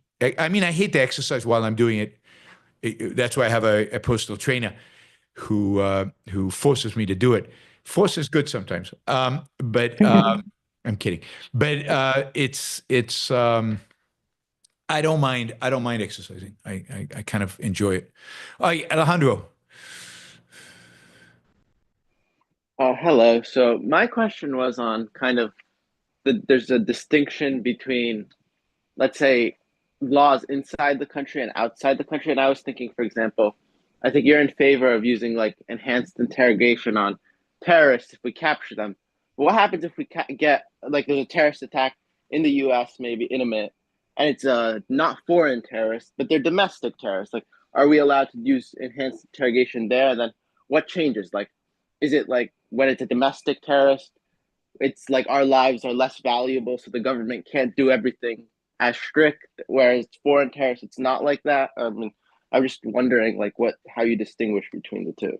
Well, I mean, enhanced interrogation methods, I think, are only appropriate in cases of emergencies, in cases of where people's lives at stake, and if you don't get the information immediately, then people are going to die. And in those cases, I don't think you completely differentiate between the two. That is, if there's a domestic terrorist and he knows where the bomb is, and the bomb is under some school, and the school is going to blow up, and 200 kids are going to die, you get the information from him. And my view is you do whatever the hell you need to do in order to get it. Now, those people who believe that you don't get good information from enhanced interrogation, then you shouldn't do it. I don't believe in doing it for the sake of being sadistic, but you do whatever you need to do to get the information. If you give him a truth serum, I don't know what it is, but but so I don't differentiate between the two when the situation is an emergency. I also think that outside the country, in the middle of a war, there is no due process. You don't when you're shooting at a foreign soldier or a foreign terrorist, you don't say, I have to go in front of a court of law before I can shoot at him. It's a war. It's a shooting war. And you have to do whatever's necessary in order to win that war. When it's domestic, they, unless it's this horrific emergency I described, they have due process. Now, that due process could ultimately include, if it's necessary, absolutely necessary, some kind of enhanced interrogation methods. But, you really have to think about what kind of circumstances that make sense and when it would make sense.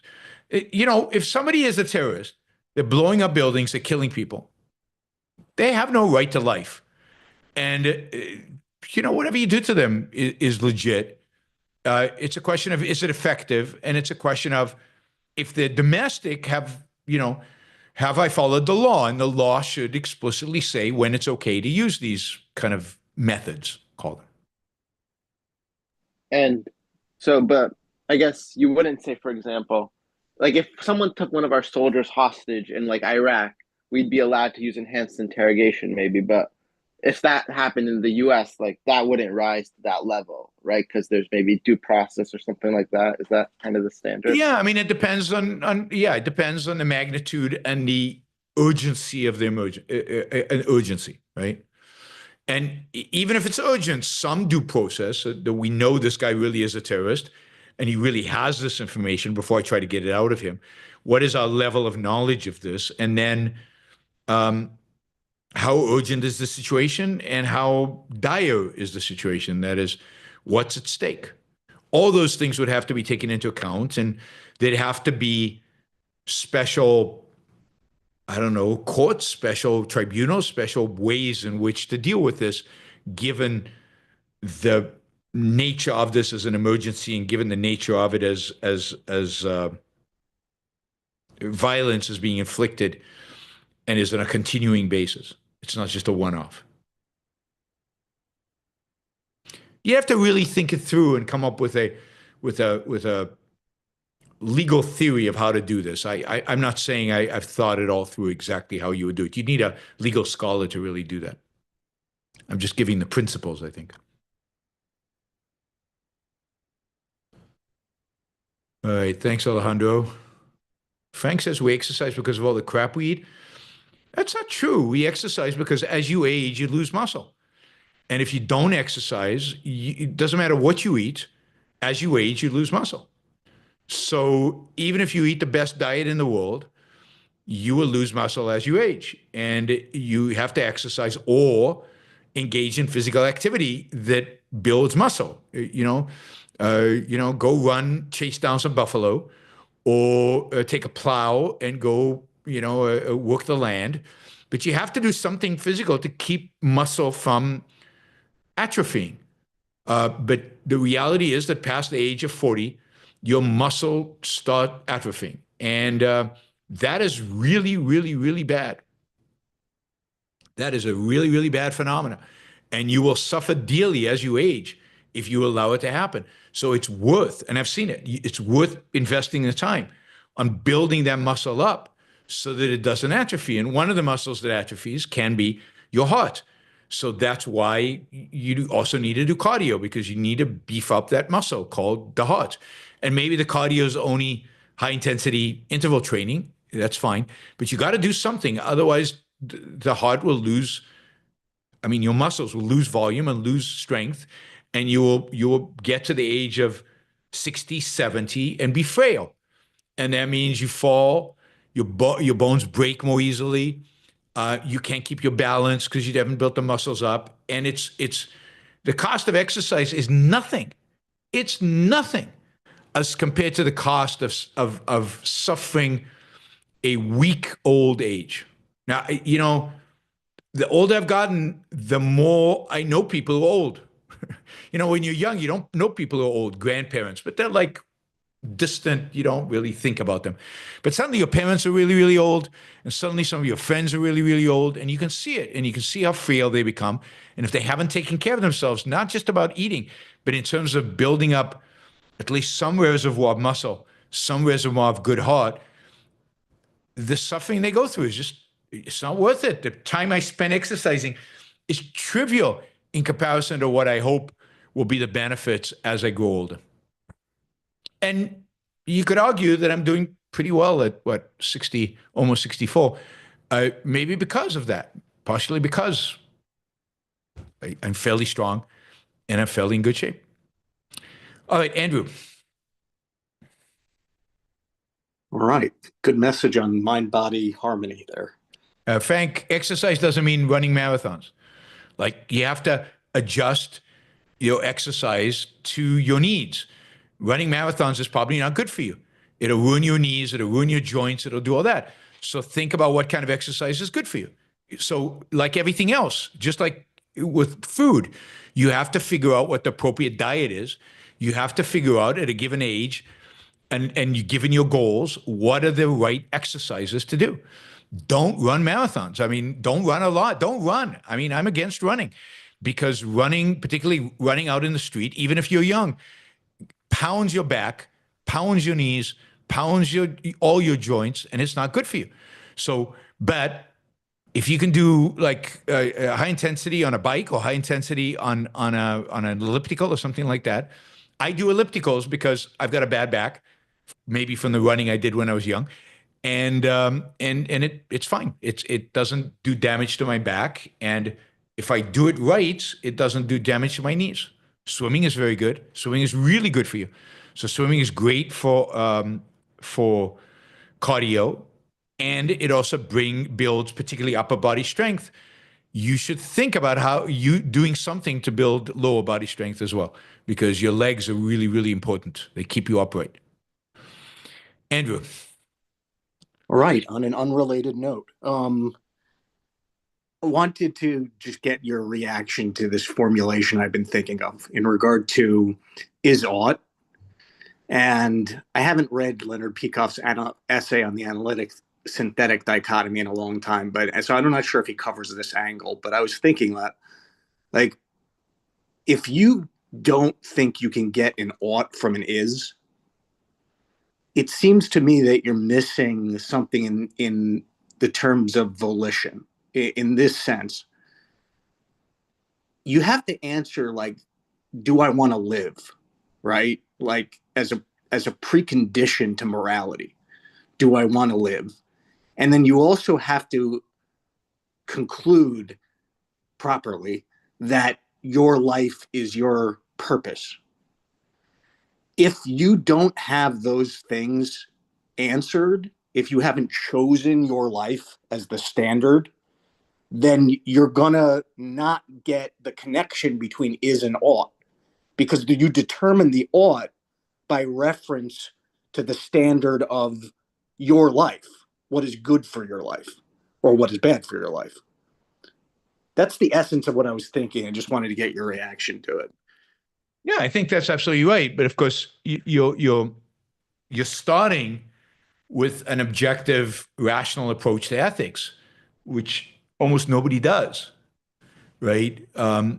And so they don't start there, and therefore they start with kind of a mentality of ethics being about sacrifice, or mentality of ethics about being about commandments. And therefore, they cannot go to the purpose is life, or why should I live, or life as a precondition for ethics.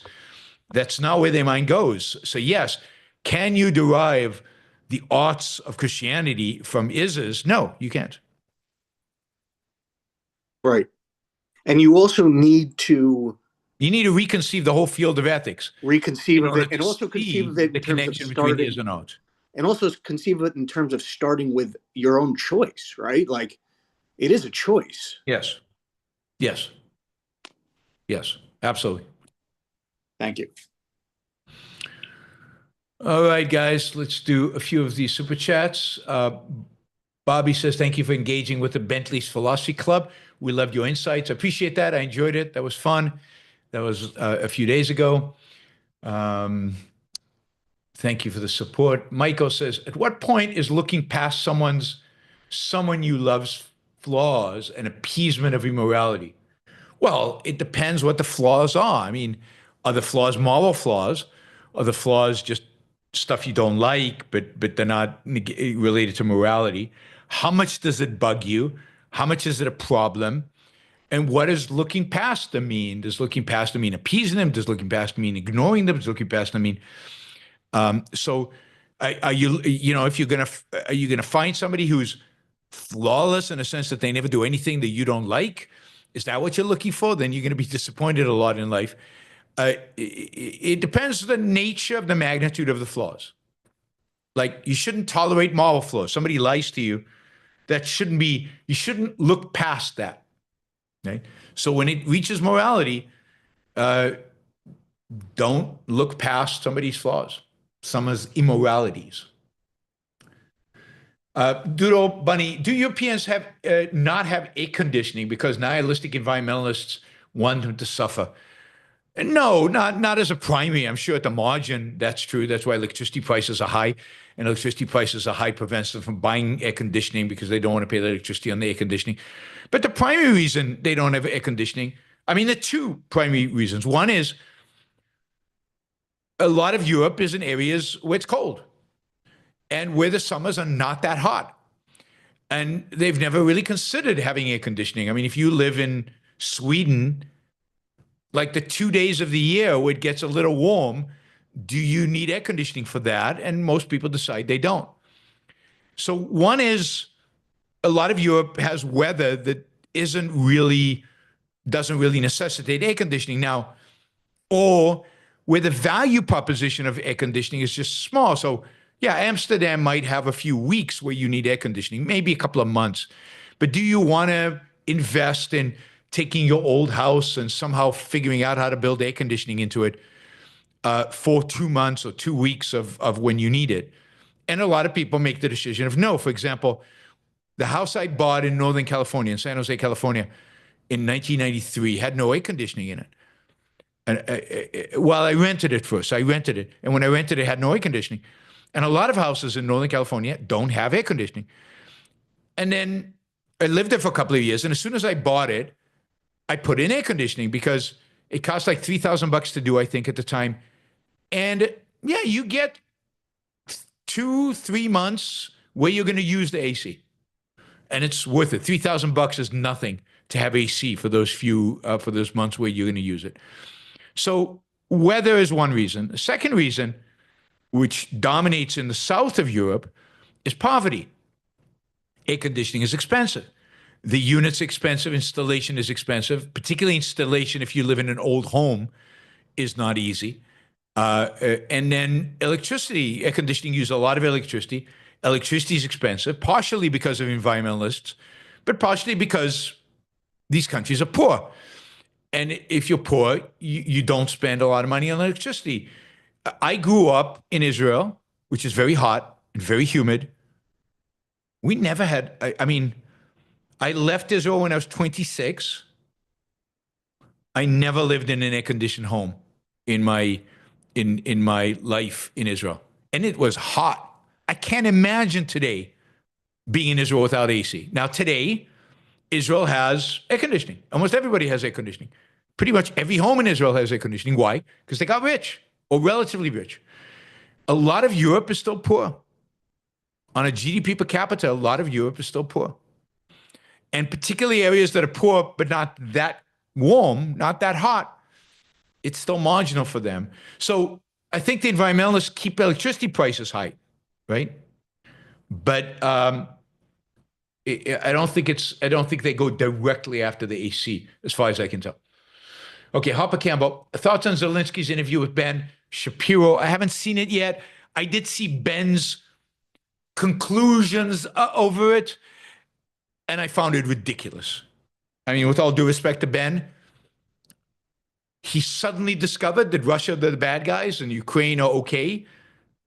And it was in America's self-interest that Russia not succeed. Like this was, he presents it as if this is what he learned. God, I mean, Ben knew this. He's known it for years. He's been evading it because he didn't want to be antagonistic to his audience, and he didn't want to be antagonistic to Trump's agenda. But I haven't seen the interview itself. I don't have time. I haven't had time. I just watched Jordan Peterson interview Peter Thiel, and that was really interesting. And I will talk about that on the show tomorrow, 2 p.m. East Coast time. I'll talk about Peter Thiel and Jordan Peterson, and there's some really interesting issues there around sacrifice. And since I've talked about sacrifice in the past, and I've critiqued Jordan Peterson's view of sacrifice, since Peter Thiel pushes back on Jordan Peterson on the issue of sacrifice, I think it's really interesting to review it again. Okay, Liam, during Trump's first term, were his advisors more about restraining him, while his second term, his advisors are more about enabling them? I think the way to think about it is in the first term, Trump appointed advisors based on their level of expertise, reputation within the conservative movement, and he hired people who were, relatively speaking, independent thinkers who had established themselves as experts in the fields that he hired them within the conservative movement. And they were therefore, they had the ability to restrain him because they were independent thinkers to some extent. In the second term, the only criteria was loyalty to Trump, loyalty to him. Competence had no relevance. Experience had no relevance. Loyalty to Trump. And therefore they can't restrain him. They can only enable him. Liam, Rattlesnake TV said they emailed you to do another debate and you haven't got back to them yet. I can't remember an email from them. Maybe it slipped through. Encourage them to email me again. I won't do all debate. Not every debate am I eager to do. So, Michael Sanders, the IMF now estimates Argentina's economy will grow at 5.5% in 2025, the highest in all of the Americas except for oil-rich Guyana. Meanwhile, U.S. growth now revised down to 1.8%. Yeah, I mean, Argentina is doing amazingly well. Inflation is down again. The inflation numbers are down. GDP growth is up, real GDP growth, and poverty is down. Milei, as I've been telling you, is doing the right thing. I'll do a update on Argentina in the next couple of weeks. I'll try to dig up all the relevant information and let you know. Michael, if printing money would end poverty, printing diplomas would end stupidity. Javier Milei, yeah, Milei is pretty good with words. That's pretty clever. James Taylor, do you view Trump as more Mussolini than Hitler? No, not really. Mussolini was much smarter than Trump. And I mean this seriously. Mussolini was relatively intellectual. He started out as a socialist. He was quite active in the socialist movement. If I remember right, he wrote. He was bad, but he had ideas. Ideas were awful, Anyway, I think Mussolini, in spite of the fact that most movies and most presentations of Mussolini have him being this idiot, he wasn't, and he was evil and wrong. But I don't think he was an idiot. I really don't think Trump is smart. I think he's not smart, And I think he's ignorant. And I don't think Mussolini was ignorant or stupid. And, but in terms of, I don't think Trump is a racist in the way that Hitler was. And Mussolini was not a racist in particular. So that would be one thing in which what drives Trump? What's that? What drives Trump? I think you said you didn't think it was power, or one of your guests might have said that. Yeah, I don't think he cares that much about power. I don't think he's a power luster in a traditional sense. What drives Trump is what drives a narcissist. He wants to feel on top of the world, not in the sense of power, but in the sense of being admired. What's that? Being admired. Being admired, feeling in control, even if you're not, feeling like you're the top dog, you're on the top of the pyramid, you're the best, like at the emotional level. And, I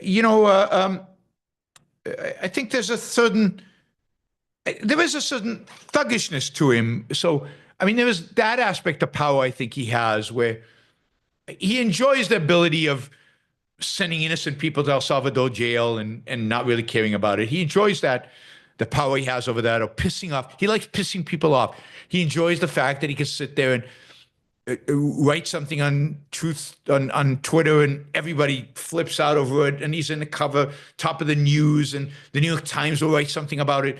Like being the focal of attention. He loves that, right? He loves that. He's not driven by ideology. And he's not driven by a kind of power lusting like some of the other politicians, like J.D. Vance. He's driven by kind of the motion of I know I say this a lot, and I know some of you are sick of this, but he's driven by by stature. He's driven like a 5-year-old who wants to be king of the hill. Like he's driven by a certain childish wanting to be looked up to. And this is why he admires dictators. He doesn't admire dictators because they have so much power per se. The thing he admires more about dictators is everybody respects them. Everybody looks up to them. Everybody stands when they walk into a room. Everybody yes-mans them. Everybody, I mean, it's like that cabinet meeting where I told you, where everybody admires Trump and says nice things about Trump. That's what he likes. He likes that duration. He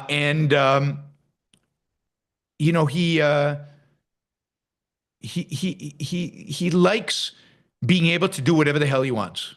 That's the other thing. That's the sense and power that he likes. He likes to be able to say, I want to shut down that industry, and I want to promote that industry, and I don't like China, but I like these other guys. He wants to be able to do that. He wants to be able to just do whatever he feels like doing. It really is a babyish mentality. Yes, it's very much I've been saying again for years that he has a 5-year-old's mentality in many respects, and I think that's true. All right, Clark, if objectivist think tanks and institutions never existed, would Rand's work still change the culture over time? I mean, Ayn Rand would continue to be influential. To the extent she be influential, people would create think tanks and institutions. You can't separate the two out, right? The reason they're think tanks is because she's influential. And that's why they're successful. So institutions and think tanks would exist because she would continue to be influential. And it's a symbiotic or a reinforcing mechanism. One reinforces the other. All right, Harper Campbell, did you listen to Trump's interview with Glenn Beck? No. He said he has a massive bill of tax cuts and deregulation. He's working through Congress as we speak. Is this true? Do you believe him? No, I mean, I think he might believe it, but that's not what's happening in Congress. There's no massive tax cuts. There's a continuation of the original 2017, 2018 tax cuts. There's some tax cuts at the margin on top of that, but the whole thing complicates the tax system and makes the tax system more convoluted, not better. And there's nothing about deregulation going through Congress as far as I can tell. So, but I don't think Trump is aware enough to know what's going through Congress. I really have a low opinion of the guy. I really, really do. After 10 years, some of you don't believe me. Michael, amazing such a mean-spirited, bankrupt culture like ours still innovates and pushes forward. Maybe you only need a few Dagneys functioning to keep the train chugging along. Yeah, exactly. A lot of Dagneys. And look, not everybody's mean-spirited. We notice the mean-spirited people because they're the one who make the most noise and they're the ones on social media. But a big chunk of the country just puts its head down and go to work and lives their lives. And they don't get involved in all this BS stuff. A lot of these questions. Let me go through them and I'll give the panel one quick round after we do this. Not to average algorithm. What did Ayn Rand mean when she referred to Kant as an idiot savant? She meant that he was a genius who had no connection to reality, that a genius who was kind of stupid when it came to dealing with reality and dealing with the world. And therefore, idiot, but savant, really, really smart. And that is represented by his philosophy. Martin, I listened to Yaron Brook's talk at LibertyCon in Prague today. It would be interesting if you had him on to talk about his upcoming book, Peak Human. Yeah, I mean, I think I've had Johan on my show in the past, way back, when he put out one of his books. I like Johan. We're friendly. It would be fun to have him on. Neo, how do you expect all these long-term military actions to take place when we have a new president every 4 years with different ideas? Well, you know, you can do a lot in 4 years. And I would like one president to have one president with good ideas, just one. That would be great. And maybe they would win a second term if they did that, and then they'd have 8 years. And if I'm right about these military actions, they would actually work. And then maybe people around would look at that and say, oh, well, we should continue these military ideas because they worked. So let's get one good one. Jonathan, thanks for introducing so many people to the new textbook for Americanism. My pleasure. Everybody should read that book. And Ayn Rand, overall, safe to say you inspire millions. I don't know about millions, but I can settle on thousands. I wish it was millions. I wish. Esoteric dichotomy. Thank you, Jonathan.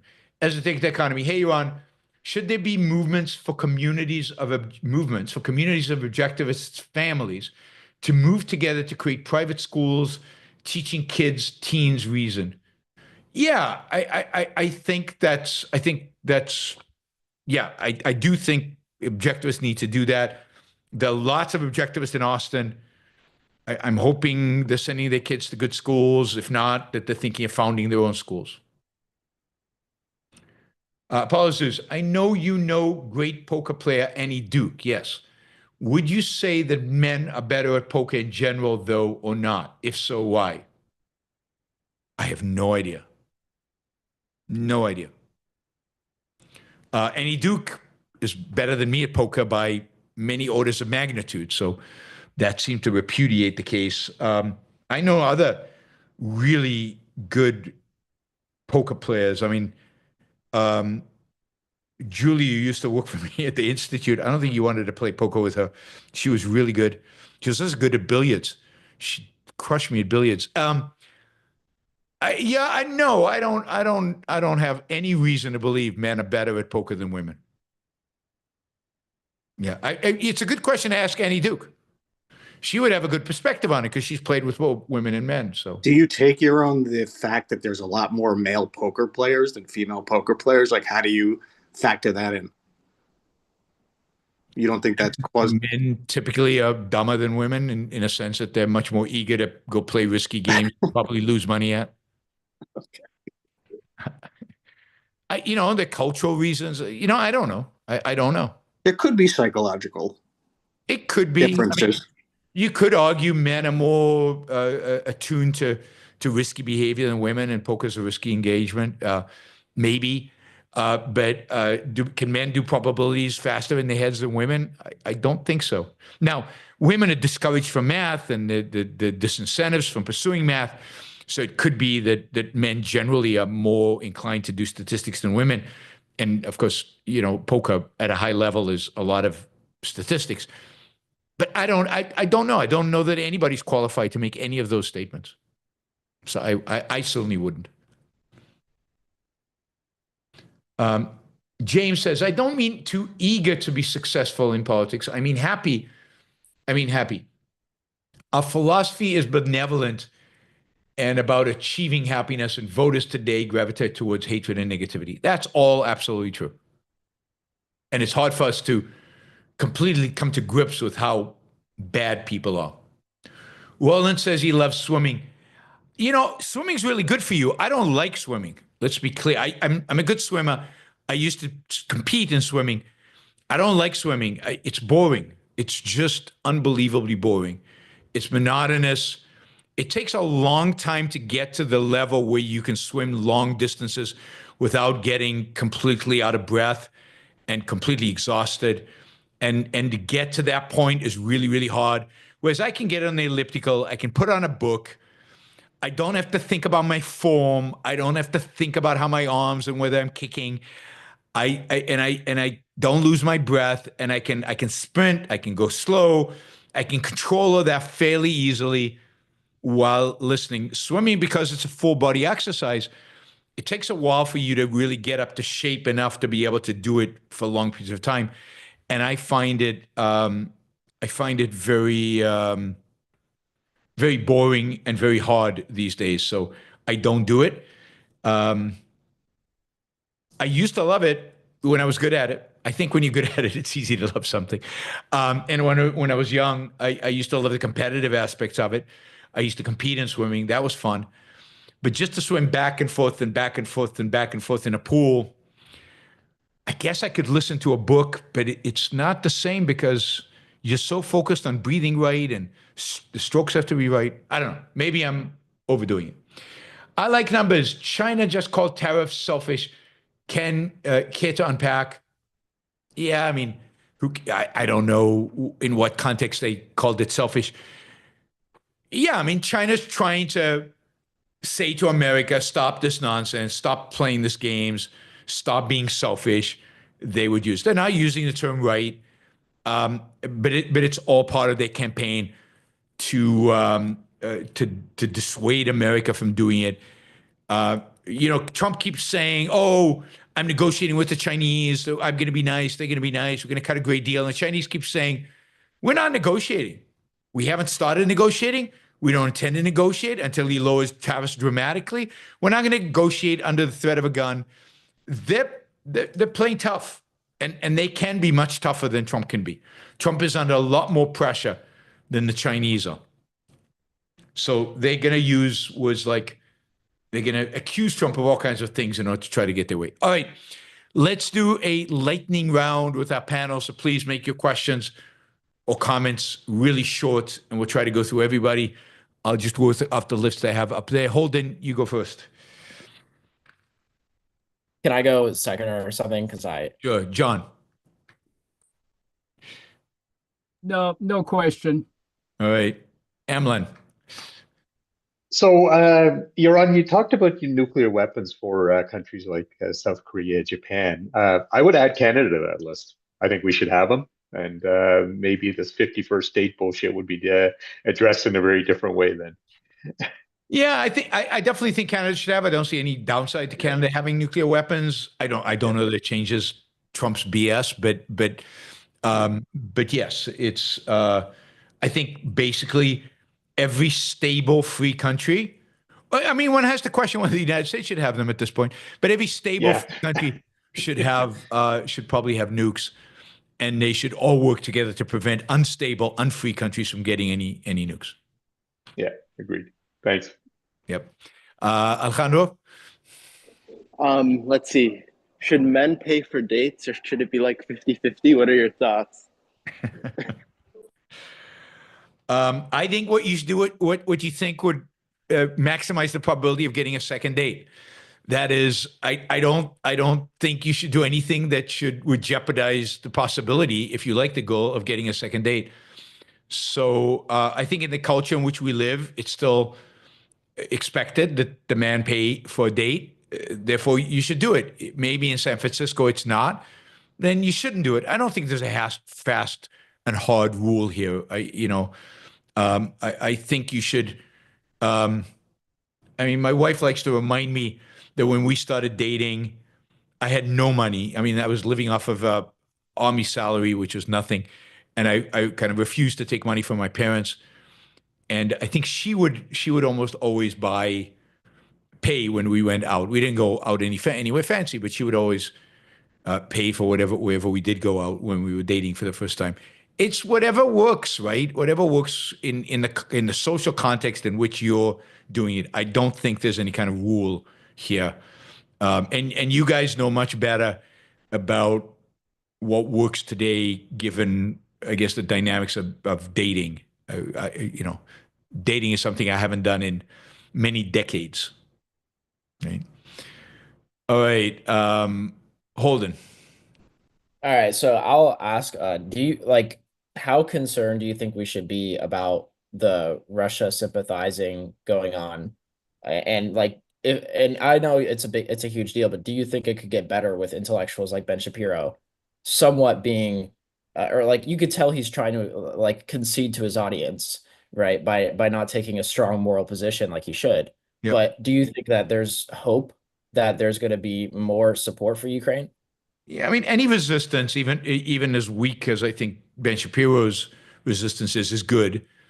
I worry a lot about the anti-Ukraine and even the anti-Israel, although the anti-Israel is narrower on the right than the anti-Ukraine. I worry a lot about that because I think it's growing. I don't think it's shrinking. I think it's growing. So I do think we should be worried. We should be worried not about in and of itself. We should be worried about what it says about the people and what it says about the Republican Party and the right more broadly, what it says about how they think about the world and how they think about America, how they think about morality. So that's why I think we should be worried. And yeah, to the extent that somebody like Ben Shapiro comes around and start criticizing Russia, that's a good thing. That's a good thing. Yeah, definitely. Good. Adam.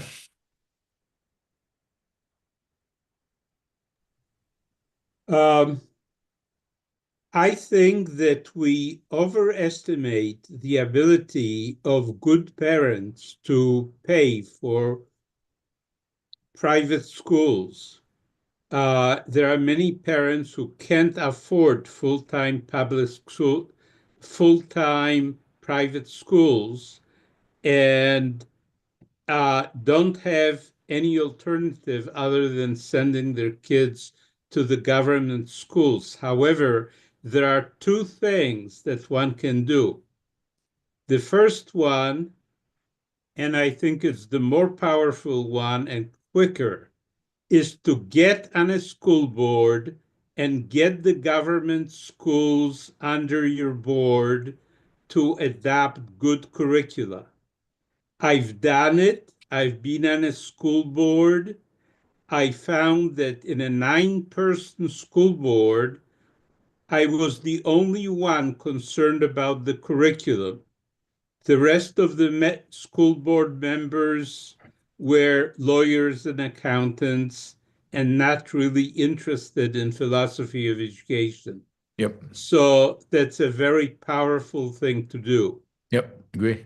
And the other one for places where you can't get the curriculum in government schools to change is to have afternoon schools like the Jewish community schools that, they're called Hebrew schools, but they're really Maimonides philosophy schools. And by the way, I think Maimonides was a much better Aristotelian than Aquinas. And they're a very good cure against the disminding that goes on in government schools. I think that's all good advice. But I also think that private schools could be a lot cheaper to the point where I think most people could afford to send their kids there. But for that, we need a lot more competition, and we need a move in that direction, and that'll happen if we allow for school choice, and that's the ultimate solution. But in the meantime, if that solution is impossible, then yes, this is all good advice. Let's see, who did we got? We've got Andrew. Andrew gets the last word. You called me last 3 times in a row, but I won't take it personally.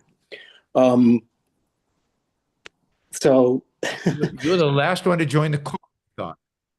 yeah, but you said it gets mixed up, the order, and I still ended up. Your name is always last on my order. There you go. Now you admit it. Okay, so do you connect the fears, extreme fears? I don't mean like rational concerns, but really excessive worrying about transhumanism and AI. Do you connect that with weakness in knowledge of free will? I mean, yeah, it's weakness of knowledge of free will, and broader than that, it's weakness of knowledge of reason, of man's capacity to control these things, and that's certainly partially free will, but more broadly reason. They don't trust rationality. They don't trust people to be rational, and as a consequence, they don't trust people to make the right decisions and good decisions, and they think they'll create monsters. And that, I think, and it's also a very malevolent view of man, but it's definitely connected to free will. All of that is connected to free will. Now, what comes first is hard to tell, but at the end, it boils down to a rejection of the idea of free will. Yeah. All right. Thank you. Sure. Okay. Jacob just joined, I guess, to ask a question. Rejoin. Yep. Yeah. So you had the lightning round. Are you going to talk in the future about the India-Pakistan situation and maybe get a little history there? Yeah, I'll do that. Maybe tomorrow. If not, then the first show I do next week, which I'm not sure exactly, maybe Monday, maybe Tuesday. Yeah, it was when Amlin talked about nukes, it triggered that thought. Yeah, they both have nukes. It's a problem, and nukes. Who knows who has the control over the Pakistani nukes? It could be some Islamist nut. So you have to always worry about stuff going on there, given Pakistan has a high proportion of Islamists and has nukes. It's the only country with a high proportion of Islamists with nukes. Okay, thanks all. We'll be looking forward to it. Good. All right, everybody. Thank Can you. I get one in? What's that? Can I get one in? How bad is the power outage in Puerto Rico? Did it affect you? No, I mean, we're typically not affected because our condo has a generator. It affects the traffic lights. It affects maybe some of the restaurants we go to, but it's not too bad. Most of the wealthier places have generators. The grocery stores, the places like that all have generators. So you don't feel it that much unless you're relatively poor. Okay, thank you. Sure. All right, guys. Have a great rest of your weekend. I will see you, if you join, I will see you tomorrow at about the same time. Bye, everybody. Take care.